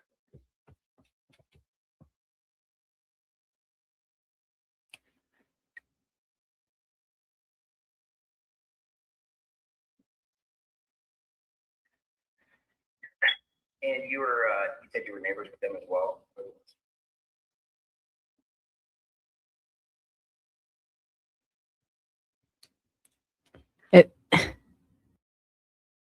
It sounds to me like he's doing a phone interview on an intercom. Yeah, it does have the closed captions on there. But remember, because Lana is live, she's picking up her background. It might not pick up the interview also. It's just picking up the sounds. This is about a 32-minute interview. It sounds like he's doing a kind of like a conference on a phone. And hopefully Connor maybe be able to get the same audio. If the audio is any better, then maybe we'll wait to listen to it. But I'm going to try, so hang in there.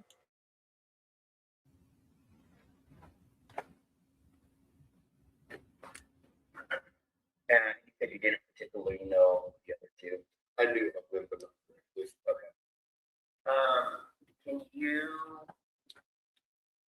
describe anything that we'll just start with this and then we'll kind of backtrack a little bit and go over 79. But can you describe anything that if an investigator feel like investigators should know about Kaylee or Maddie, the interactions they've had with other people or anything like that? Kaylee was dating one of my roommates. They were on and off for a while. And I knew Maddie's boyfriend fairly well. Wait a minute. Kaylee was dating one of his roommates. So that had to have been Jack Decor. Probably it's just he was older than us and he had already graduated. He's living down here. I knew those two relations. They were both in sororities.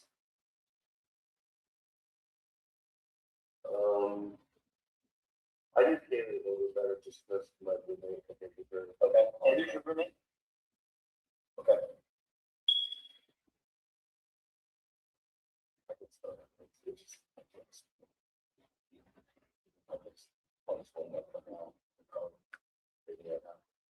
And how was Kaylee's relationship? You said it was off and on. It was off and on here, yeah, but they were dating long before we went to college together. Okay. I knew he was in the same fraternity as me, and then when we moved out of the fraternity off campus, we were roommates there. Okay. And they were dating.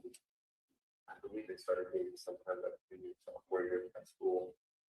And she would always, they had dogs together. They'd always come over and hang out. They had a good relationship there. I'm assuming they were in an off section of their what was their relationship with off section?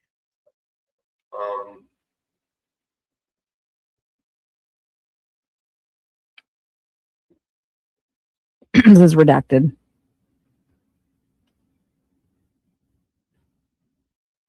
Idaho State Police is ISP.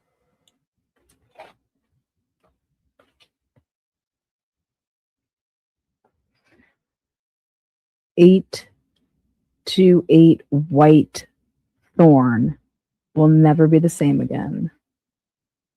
If you know, you know.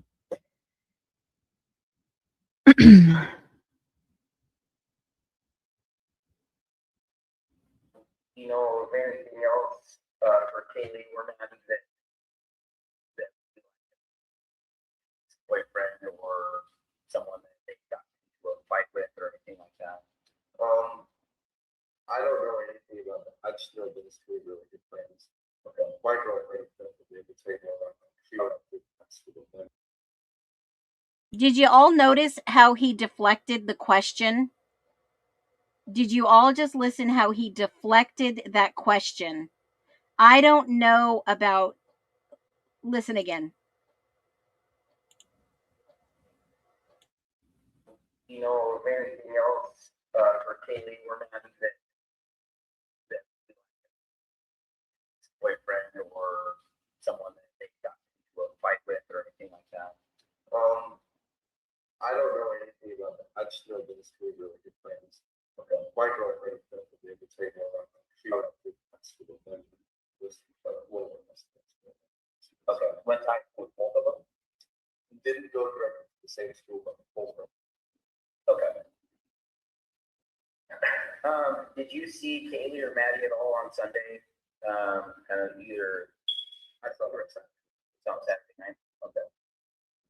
Did this happen Sunday, or was it Monday? Sometime this week. I think it's probably Sunday morning. Really. Okay. And so, when you say you saw them Saturday, was that the day prior to like the night football? Yes. All right. And you said you did see them? I did, yes. Can you kind of walk me through a little bit of the timeline? So it was probably around 9 o'clock. I was hanging out with my girlfriend, and we went over back to my house where 9 o'clock p.m. p.m. Yes.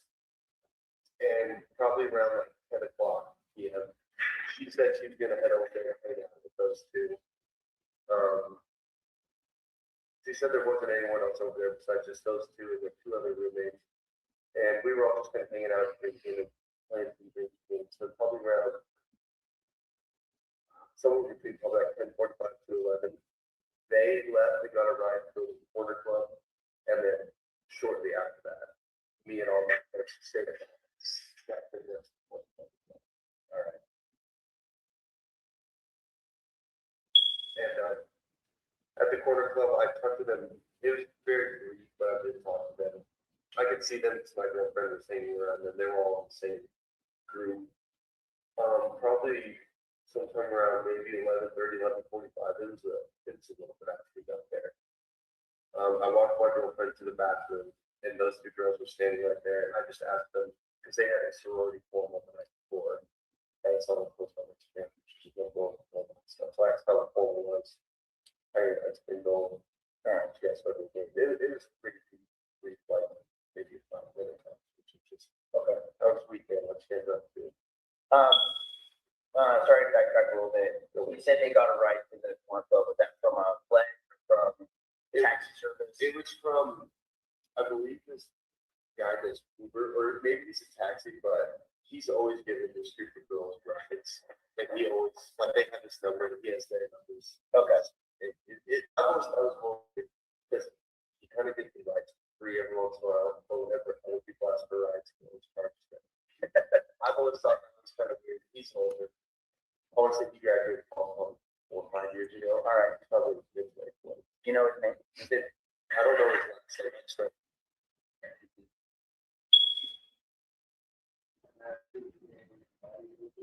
Yeah, it was Kaylee, Maddie, and my girlfriend. I believe it was just those 3 in the car, but there could have been more people. But they did get a ride. But you know what? He switches people. One time I got him in his car and he was driving a minivan, and the other time it's just like little. This dude has a minivan. Does anyone know if it's gold in color? Okay, they're talking about the Uber driver that gives rides. So he placed himself at the corner club.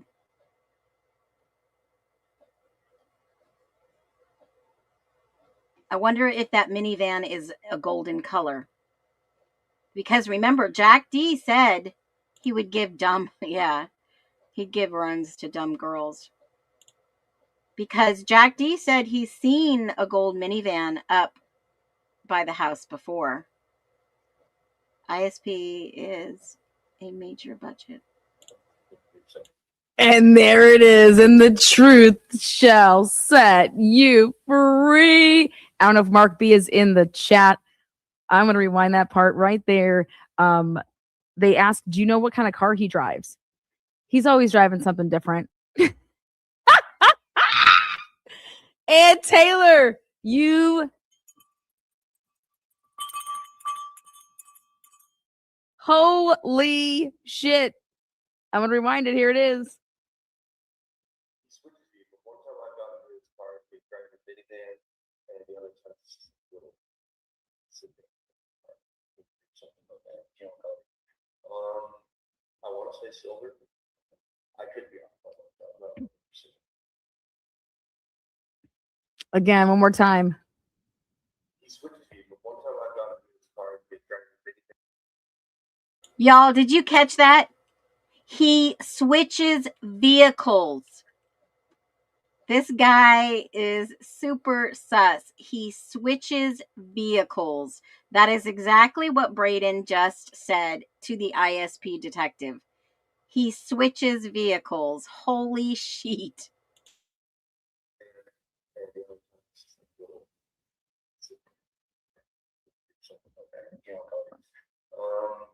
I want to say silver. I could be off. I'm not sure. And this is, I mean, That's why I'm not sure exactly if he's Uber, he's just taxi and kind of friends with these guys. Because he's not that much. Okay, so. Okay, so around 10:45, the 3 girls get a Keep in mind, I have headphones on. If you don't have headphones, it is going to be very difficult to hear. I do have the closed caption in on Lana's feed, so it's coming up, but remember, she is also unmuted, so it might pick up some things from her too. I am on muted, so you won't pick up anything on my end. It is on that end. But now this makes a little bit more sense. ride to the corner club, and then you go shortly after. Sorry, what time did you say you had it done? Probably sometime maybe 10, 15 minutes after that. Probably closer to that. Yeah.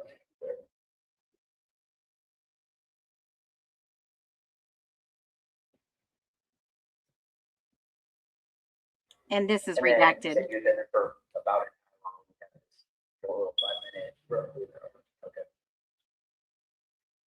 I did notice them walk out afterwards too. Just because I've asked him, one of your friends, she said they just left to go to John's Alley, and that was very late. That was probably around 12:50.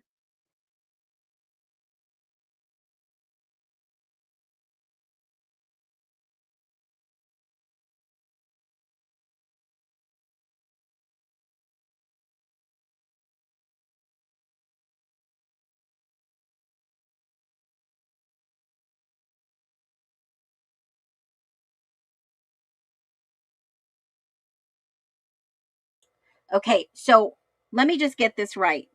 We were talking yesterday on the 12-hour live stream about Henry Clark, who was a bartender at John's Alley. Now, Braden is talking about Eric Gower and how he was taking people back and forth from John's Alley. Some people went to John's Alley. Okay, now, if you remember, the whole John's Alley thing enters Henry Clark. And 2:13, Eric said he was driving to John's Alley. So you got to keep these time frames are a little bit flexible, but closed caption is on the screen, guys. If you follow the timeline, Eric Gower has multiple vehicles he can switch from. But I say the Prius was around there a couple of different times that night. So hold that thought, and hold the thought that if he drives a van, could that van be gold? Okay, so now this is what's interesting to me. So go ahead and write this down here. 12:30. He's saying that they left to go to John's Alley at 12:30. And I don't know if he's just got his times off, but I don't know. But I think it's interesting because we never see, like, obviously we see them walking to go to the grub truck, but we never see them walk. Do we see them walk out of with the timestamp on at Corner Club? And is that time? I remember Olivia was talking about that. There was something she thought that was off about that back in the day. Anyways, they're all adamant that they went to the John's Alley before they went to the grub truck. But hey, you know, just want to throw that out there. Whoopsies. Hold on. Whoopsies. The hell? What the hell just happened? Hold on. That was not what I wanted to do. Hold on. Okay. Again, Eric Gower just drives different cars. Sometimes he's in a minivan. What? A minivan? That's a very important vehicle. That's a van that just like shows up later. I mean, literally wait till you hear some of this shit that's coming. I can't believe I just did that. God. Funny, Lana and I just said the same exact things. This is recorded 18 hours ago. This is the first time watching it with you. This is the interview with Brayden Jensen. He is for the defense. He was a witness on Bryan Kohberger's defense list, and Lana was able to FOIA the interview. It is a bad copy. You can hardly hear. The closed caption is on. For those of you just joining us, hit the like button. We're going to finish watching it. She's trying to get the interview back up on screen. My girlfriend, I believe it's just those three cars, but they could have been. But they did get it right. You know,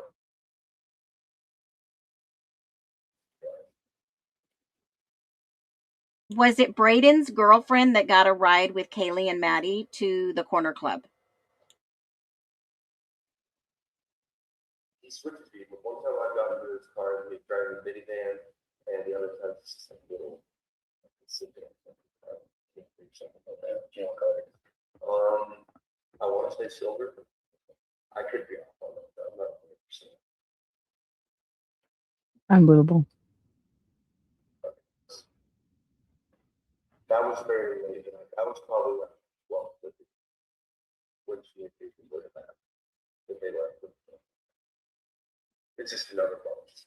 He wants up a little thing.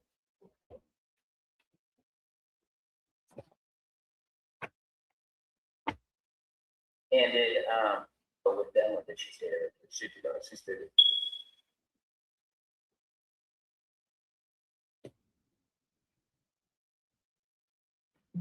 I also noticed too that they were. I can't get up here, but they were hanging out with this one dude who was another college kid our age. And I asked my girlfriend about this. I mean, this is after the tragedy well it's happened, but I asked her, it's like, they usually hang out because I never really see those guys hanging out. And she said no, but he was kind of with them and kind of in the same group with them at the club, and he followed them to jobs.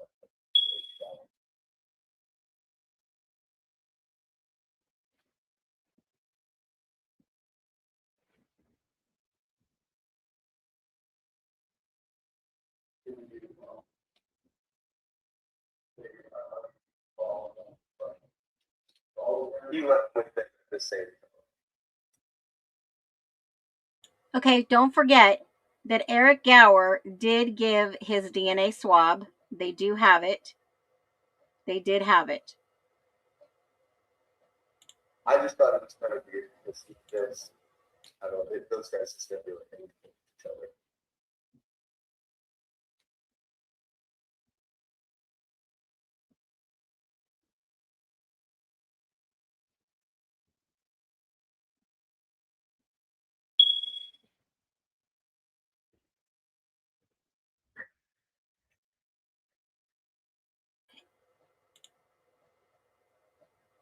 Yes, and in the pictures, you can see from the ISP, they released all those pictures of his vehicle, and that vehicle looked like it was very well cleaned out. But that doesn't negate being able to indicate had there been any at all foreign substances, DNA, etc.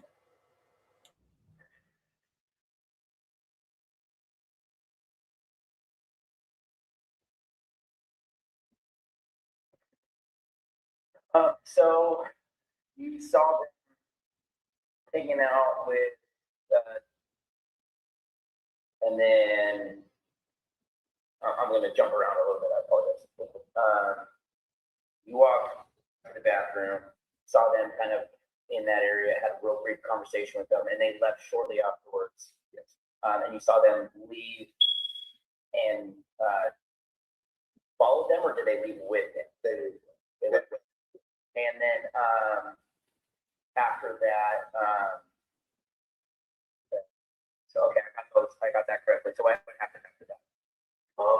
After that, me and my girlfriend just walked home, probably around. It was fairly late. It was probably like 1:30, but she lives very close to the Polo Club, so we ended up just walking home. Both of us went over there and stayed there. And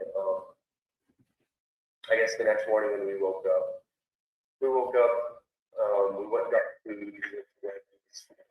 And when she went to drive me home, it was around roughly 11:45. But when she dropped me off, there was only one cop car there.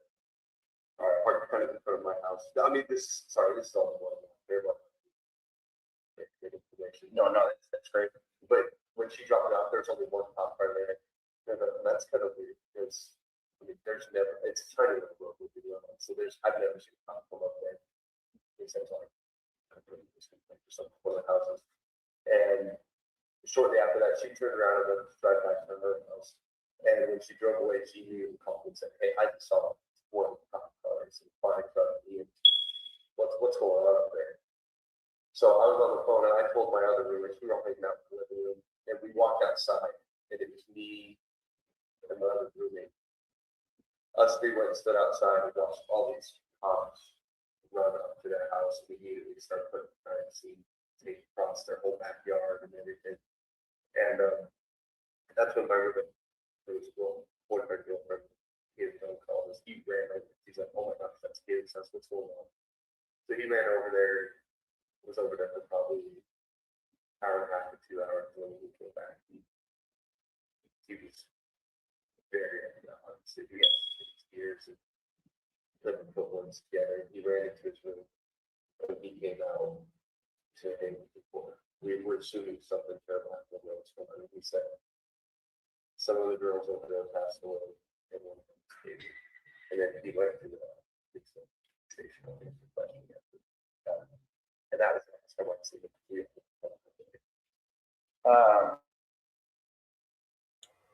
Some of the girls over there passed away. That day being that Monday. That was something. This was something. And he's being interviewed November 18th. That was 5 days after. So just so I'm kind of tracking, so the night before you walk home to your house to her house, her place. And she doesn't live near. No, she lives on the outside of it. She lives on.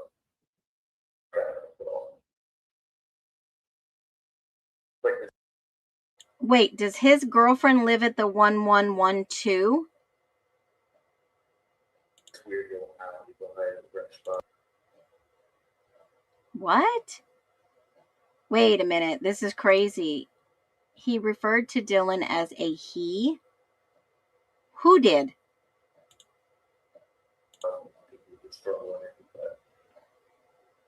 Okay, so she lives near the corner club, which is on the other side. That's from you guys. You live. Yes. Okay. And she, you guys woke up, went up. Okay. It's like this little food stuff that popped up in the middle of the night.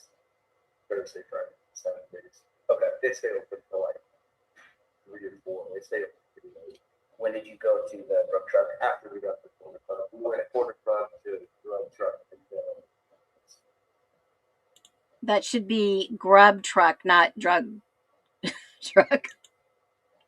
And I noticed too, I was looking at social media stories, and I mean, like I said, these guys are just my friends, so I was looking through trying to see if I could see something too. And I noticed that they were at drug truck shortly after us. They had posted a Snapchat story, Kaylee and Maddie did. Okay.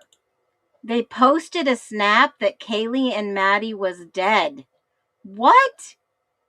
Welcome to the nest, everyone that's joined us. Hit the like button on your way in. We appreciate you. We are watching BRAYDON JENSEN for the defense interview over Atlanta Truth and Transparency. And BRAYDON JENSEN is talking about Eric Gower, the Uber driver, and a couple of other different things. And from the time that it is posted, like, it just tells you how long ago stuff was posted. It looked like they were there sometime between 3 to 4. At the drug truck? The drug truck, yes. I don't know if this helps too, but drug truck does this thing where they live stream what's going on, because it's meant to be like a place where all the drugs. Hey guys, if you have earbuds and I'm whispering, he left and lives in Boise. So when he's looked at his phone to get all these timestamps, that's why everything is off like an hour. Just so you guys know that. I'll go over it at the beginning, or I'll go over it at the end though. So when he's saying like that they were at the grub truck at 3:30 or whatever, just hang tight with all of that. Okay. Okay. That's a great point, because then it would be an hour behind. That would be 2:30. When you're there, these people can watch like Twitch, like the live streaming service. You can watch it there, and it's happened before where people will type in on the live stream, like, "Hey, this guy, tell him if he does 20 push-ups, I'll pay for his food." So there were people, they got stuck. That's brilliant. But they post that. You can go back and watch the footage of every night. So I went back, watched it, and seen those two there. This morning. And at that time where I went back and watched the footage, I don't still.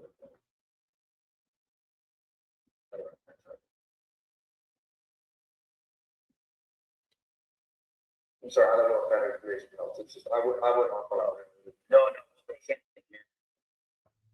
So also saw on the Twitch stream that they were there around 3:30 in the morning. is the grub truck. You said John's Alley is close to the corner club. Yeah, it's rough. And I'm guessing the truck is also kind of, Yeah, it's all right within the stretch of it. All right, all those stores and stuff. when you were at the grub truck, did you notice anything that stood out to you? Anybody that looked out of place or anything like that while you were there? I didn't know that. It all looked like crazy people. But nobody that stood out like, oh man, that's freaking crazy or anything No, like I that. didn't see it. Okay. When I went there, there's probably 10 or 12 people there. It's crazy. So I just kind of sit there probably there. Oh yeah.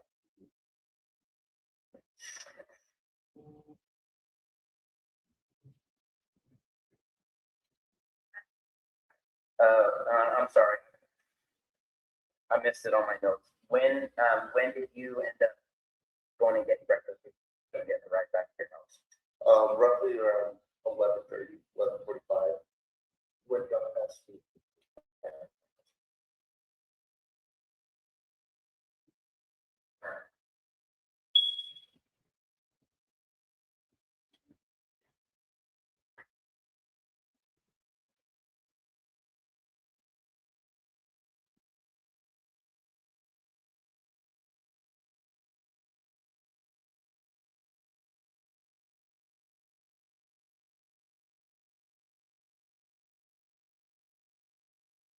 I suppose this is redacted.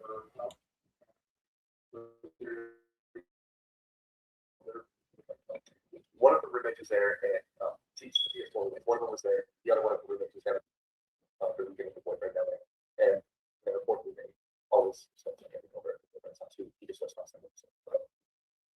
All four of those go for the same sort of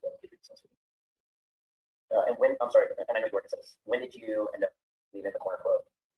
So And board grub truck and head From 1:30. Roughly, we left the bar started out on day last Saturday. I can look at like maybe kind of 20 points out of that. See if you guys know like exactly. if you want to, you can. When you got the how did you? Okay, so Brayden Jensen's girlfriend does live close to the corner club. So when he said corner, I was thinking the corner over at 1112, but that is corner club. Got it. Notice any coming or going, or were you out all night? We sat down and ate food for probably 20 minutes.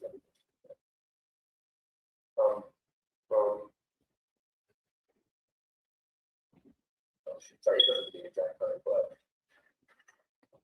it was on 11:14, so it was obviously after midnight. So that was first thing Sunday morning. Okay, that's what I got. When I go to the all right. I think it was something like 1:30 because people started thinking about it.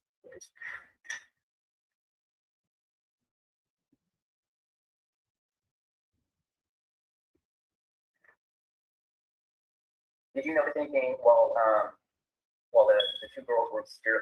I'm sorry, while the two girls were still at the corner with you before they left, did you notice anything other than?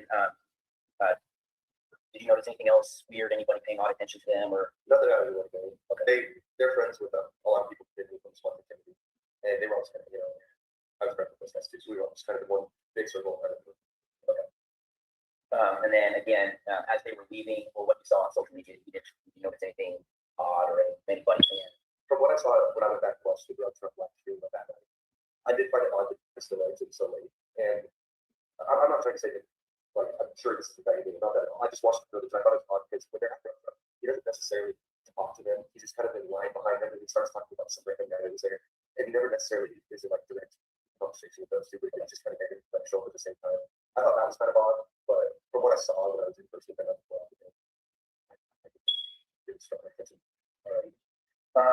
What have you heard in regard to like anybody else? And so granted, we're kind of reaching into third party, but like what have you heard either across social media or conversations with friends about what other people thought about it? I've heard a lot of theories that my roommate is a little bit, but that's not true because my roommate spent the night with him and he stayed at the house all when they left the portable station. We did my three other roommates. One of my roommates worked at the club, and he only stays there. Busyness like that, stuff. But what's his name? His name.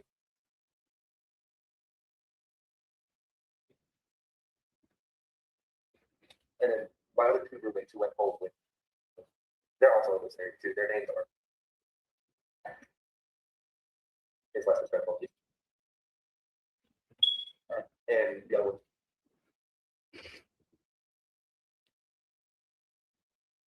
So there's 5 of you that live there, and we're at the corner club, and are roommates with you, and you are actually still currently a roommate.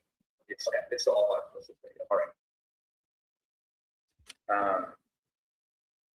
Sorry. So you were talking. A lot of people have been thrown up, maybe, but you said all 3 of your other roommates stayed at home that night. They did. They all went home. The cops were to give it the story that I heard from them is that when they all got back home, The cops came to our house and talked to all of us. Where the fuck is that? Where the fuck is that? When did all the cops come to your house and talk to you? The day that it happened. Also, Brayden Jensen is under the opinion and assumption that this happened before 4 a.m. You want to know how I know that? Because the way that he says, he doesn't say my 4 roommates were home. He says my 3 roommates were home because my other roommate was still closing the bar. He doesn't get home until like 4. And Taylor. And motherfucking Taylor.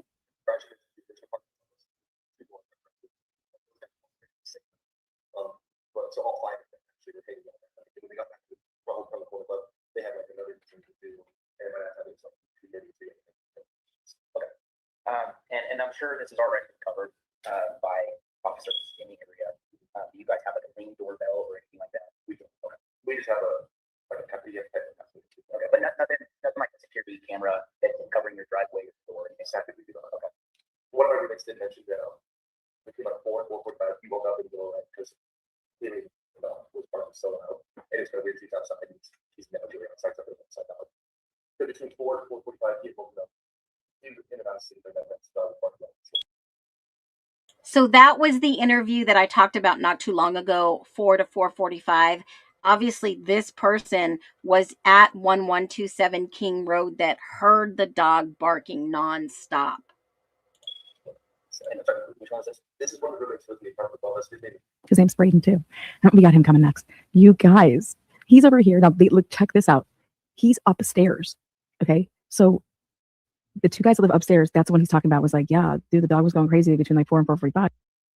Where was the dog going crazy at? And he fucking just says, like, the dog not just was barking crazy, meaning, but the dog was outside. How do you know the dog was outside? I'm telling you, I think it's coming in that at the Powell interview. I think it's coming where they're going to be talking about, did you look out your window and were you able to see the dog outside in the backyard? This interview is just the fucking bee's knees. Bringing everything. The dog woke him up to his parking so loud, and he said he didn't think anything other than just kind of how he was outside in the backyard this time. Like I said, it was really cold that night. He said he was outside. It was really cold that night, and he's just never really outside often. And he was outside in the backyard. What? What? I want to know if Murphy was outside in the backyard. I want to know if he was tied up. If somebody tied Murphy up outside. Oh, daddy.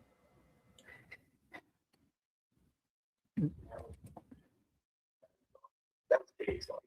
Katie and Michael Jesse. He's Katie. And who's the second person who lived upstairs? His name is.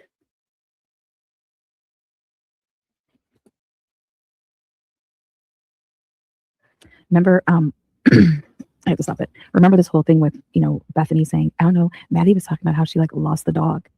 You guys, this is just, I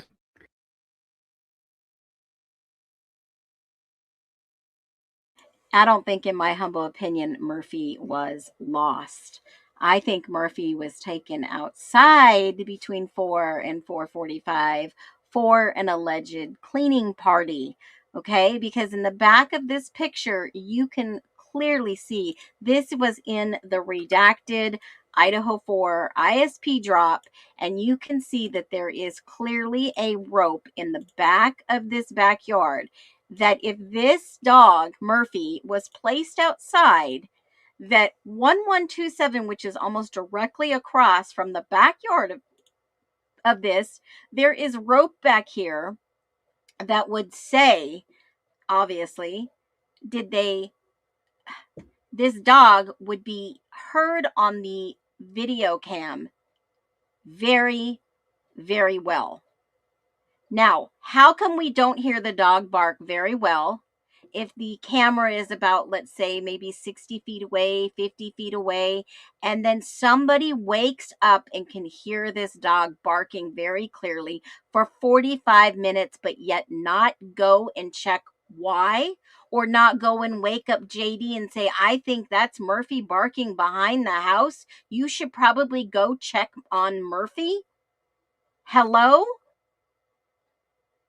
Hello, people. Wake the frick up. This guy is saying, yeah, I woke up, I heard the dog barking, and you didn't go and check anything out. Just like, hello, yeah, we heard people running up and down the stairs and this and that, but we didn't check them out, and we didn't call 911. Okay. You want us to really believe all that? I just can't handle the, I mean, if you didn't know the name Bryan Culver until December 19th, then all of these ridiculous, not adding up stories, how are you not buttoning them up? Like, and you button them up by vetting them. It's just, it's so obvious. It's disgusting. Because it's just, they have no idea who's done anything. But you're not going to ever know that if you just, people tell you something and, you know, if you even want to say, okay, they weren't lying, they just don't know, or like they made something up. Okay, great. Well, you still have that, you have to like re-interview them or question them, or, you know, if you have conflicting evidence that's saying something different, I mean, come on, this is ridiculous. This is so obvious.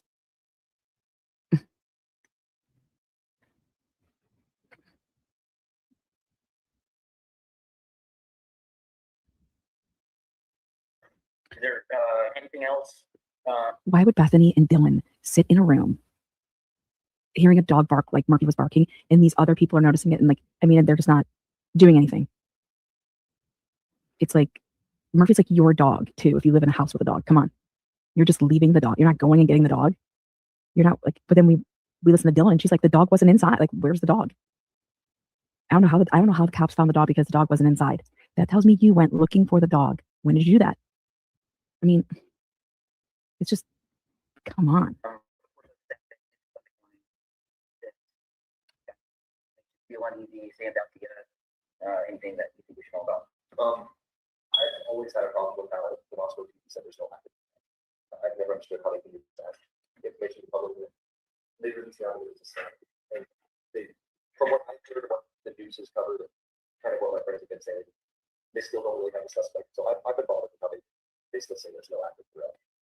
And I know I speak probably for just myself, but I really don't want to be that kind of Moscow. So, like I was saying, after I heard that news Sunday, they called me and said, you should go. I don't want you up there. There's no one who's capable of doing that. So that's been a big thing that's been bothering me, is how they say there's no active threat. Other than just kind of like a awful weirdness with the kid, is there anybody else that, like, when you heard this news, is there anybody else that you thought, like, probably this guy or this gal? I thought it interesting that two of the roommates were home that night too, were not into it at all. I don't necessarily know the two other roommates very well. Damn. Finally, someone says it. Thank you so much for having some intelligence here, BJ. BJ interview. Thank you. He says, I think it's weird how everybody was stabbed except for these two other roommates, and they were in the house and they were just sleeping through it. I think that's weird. Here you go.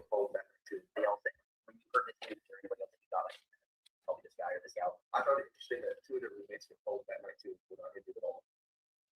I don't necessarily know the two other roommates very well, but I thought it was pretty odd that, I don't know if those two just felt like being whether they just didn't realize there's two other rooms there, if there's something else going on there. I mean, it's horrible to say those were the two who call that in, but I just found it kind of fact that there were two roommates there, and everyone else was, you know, armed and stabbed, and those two were doing something that was Slap right through this.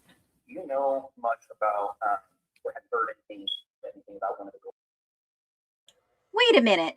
So he's just expressed, Brayden JENSEN, a roommate of Jack Decor, has just expressed that he was concerned that it was odd that the other two roommates were just sitting through all this and or in their room huddled or whatever, and whatever they were doing prior.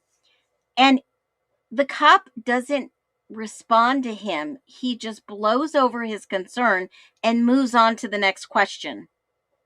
Don't you think that's a little weird? I mean, this guy is saying, I think it's a little weird, that the two here were just sitting there doing whatever.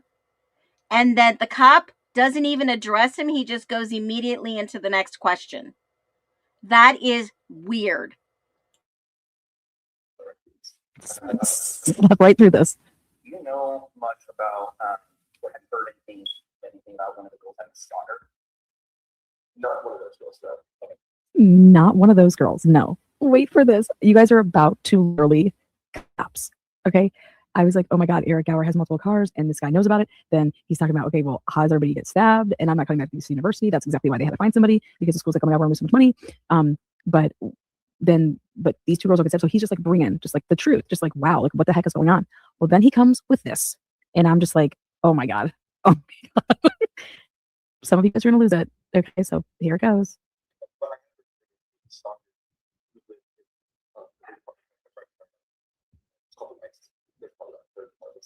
It's called the Whites. There's a stalker that lives in the Whites, not the Browns, the Whites, ladies and gentlemen, the Whites. I know there was a case of some of my friends in college. They were their friends calling police for a stalker. That was pretty good. That's why I'm concerned. I had heard from those girls.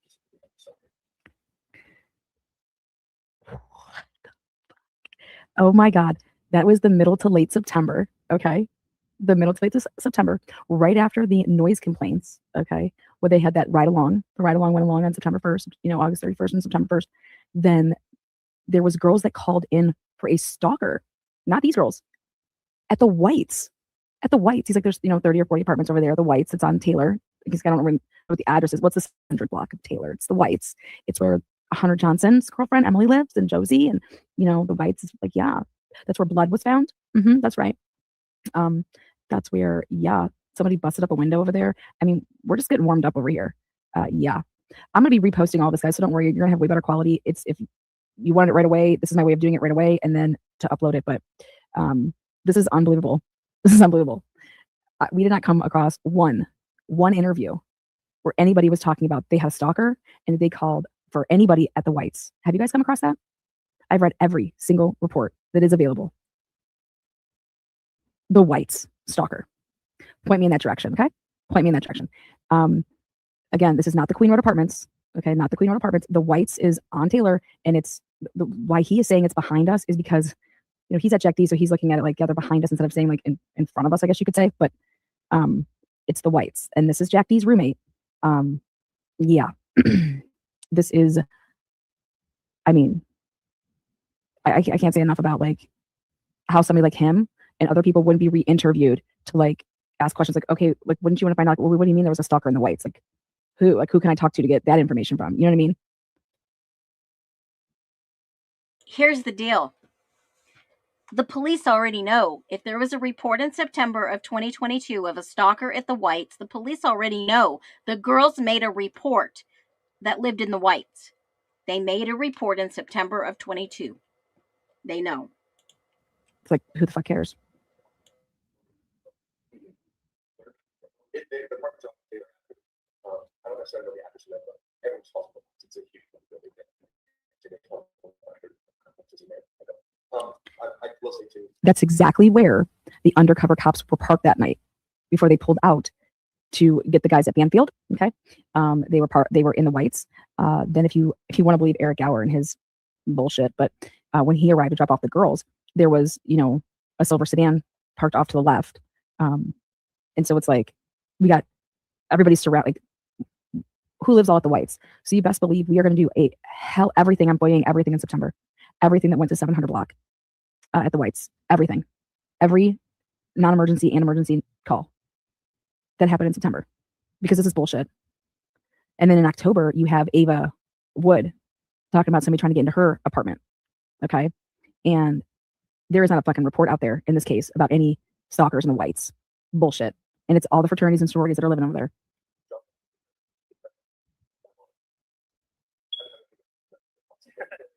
there's some different looking people that go out there, not your typical college varsity. I've always thought that for sure.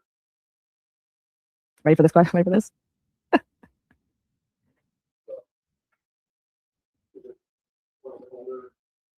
Yeah, yeah, it's definitely not the one that most of the college kids are going to. It's definitely more the local scene. It's kind of, you kind of want to think it's a cowboy bar, but then there's blue hair and stuff. Like they go to drag shows there. It's just definitely different probably. And then Brayden comes with there's people there with blue hair. They host drag shows at John's, and I'm just like, John's Alley, interesting crowd, sketchy. Not the college kids, more local blue hair drag shows. Well, that seems like it's where the liberals hang out, just saying. But it's like the liberals that are the townies. I'm just kidding. I just love it. Anything else? Blue hair. That's about it. Dude, one of my favorite interviews right here. BJ all day. Give it up for Mr. Jensen. He's absolutely right. He's like, I'm not returning if there's some madman running around stabbing people. I don't understand how the police are saying this is a targeted attack. Like, what? You haven't caught a suspect. Like, it's not my roommate Jack. Like, sorry.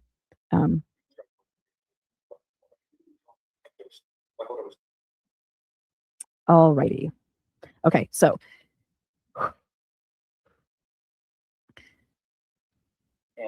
And I think with that we're going to conclude that interview. Blue hair and drag shows. Yep, I think that's a good place to stop. I got a kick out of that. She's funny. Now, you know what is so odd is that, I go through the police blotters and I look at all these things that are going on around there. The police knew because there were things written in the MPD files in regards to other cases. There was a threatening charge or what do I want to say? Threatening call. Okay. And when you go back and look at my handy dandy picture that I make and I show on almost every stream, they were already looking at this threatening and the burglary and a non-accident, non-injury. It said it was related discovery, related that there were other cases that were related to this. And then they did a welfare check. I think, yeah, obviously the welfare check, we already know who that is. It was after the murders, but in February, then in June, then in July, and then obviously there was somebody that was riding on a bicycle with a knife, yielding it and, threatening women. I've asked for these reports and I have been denied them, saying that it is due to privacy. I think one of them may still be an open investigation, especially the threatening and the burglary. But I have asked for those FOIA requests for the MPD and have been denied those requests. So I'm sure one of us is going to get something back soon, hopefully. I think, in my humble opinion, they are not releasing certain information in this case because this case is, and I think they know that it is not solved with all the things that we have been told. And you are gonna hear about it, folks. You are going to hear about it. I'm going to go digging today. I know you're going to go digging. This has been a long stream for just a short amount of time. The 12-hour stream from yesterday will be back. You can go watch Lana, give her a like, go listen to the rest of her analysis and what she thinks. I think we're spot on. And they added Bryan's name to this list. By who? Somebody must have thrown Bryan under the bus. Had Bryan ever gone to John's Alley with any friends from WSU or the Corner Club ever? Because remember the 3 professors from WSU that were at the Corner Club that night. Maybe someone threw his name in a hat. Maybe they didn't. Give my mods a lot of love. Thanks for being here to support my channel. Like and follow, and make sure that you all be well today. Thanks for joining the stream.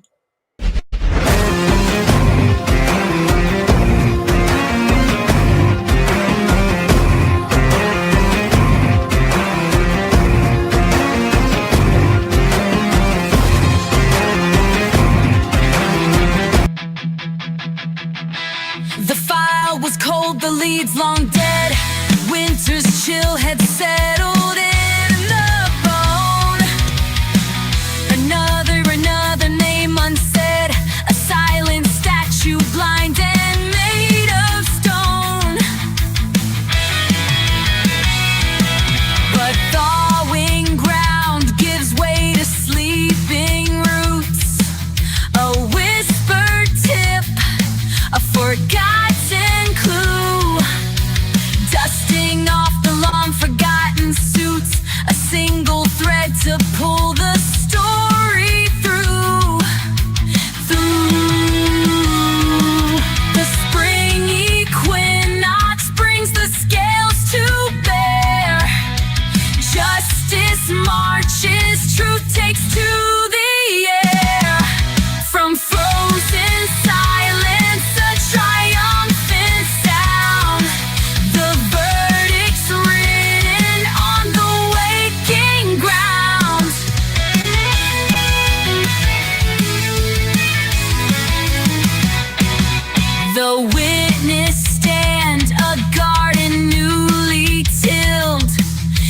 Smell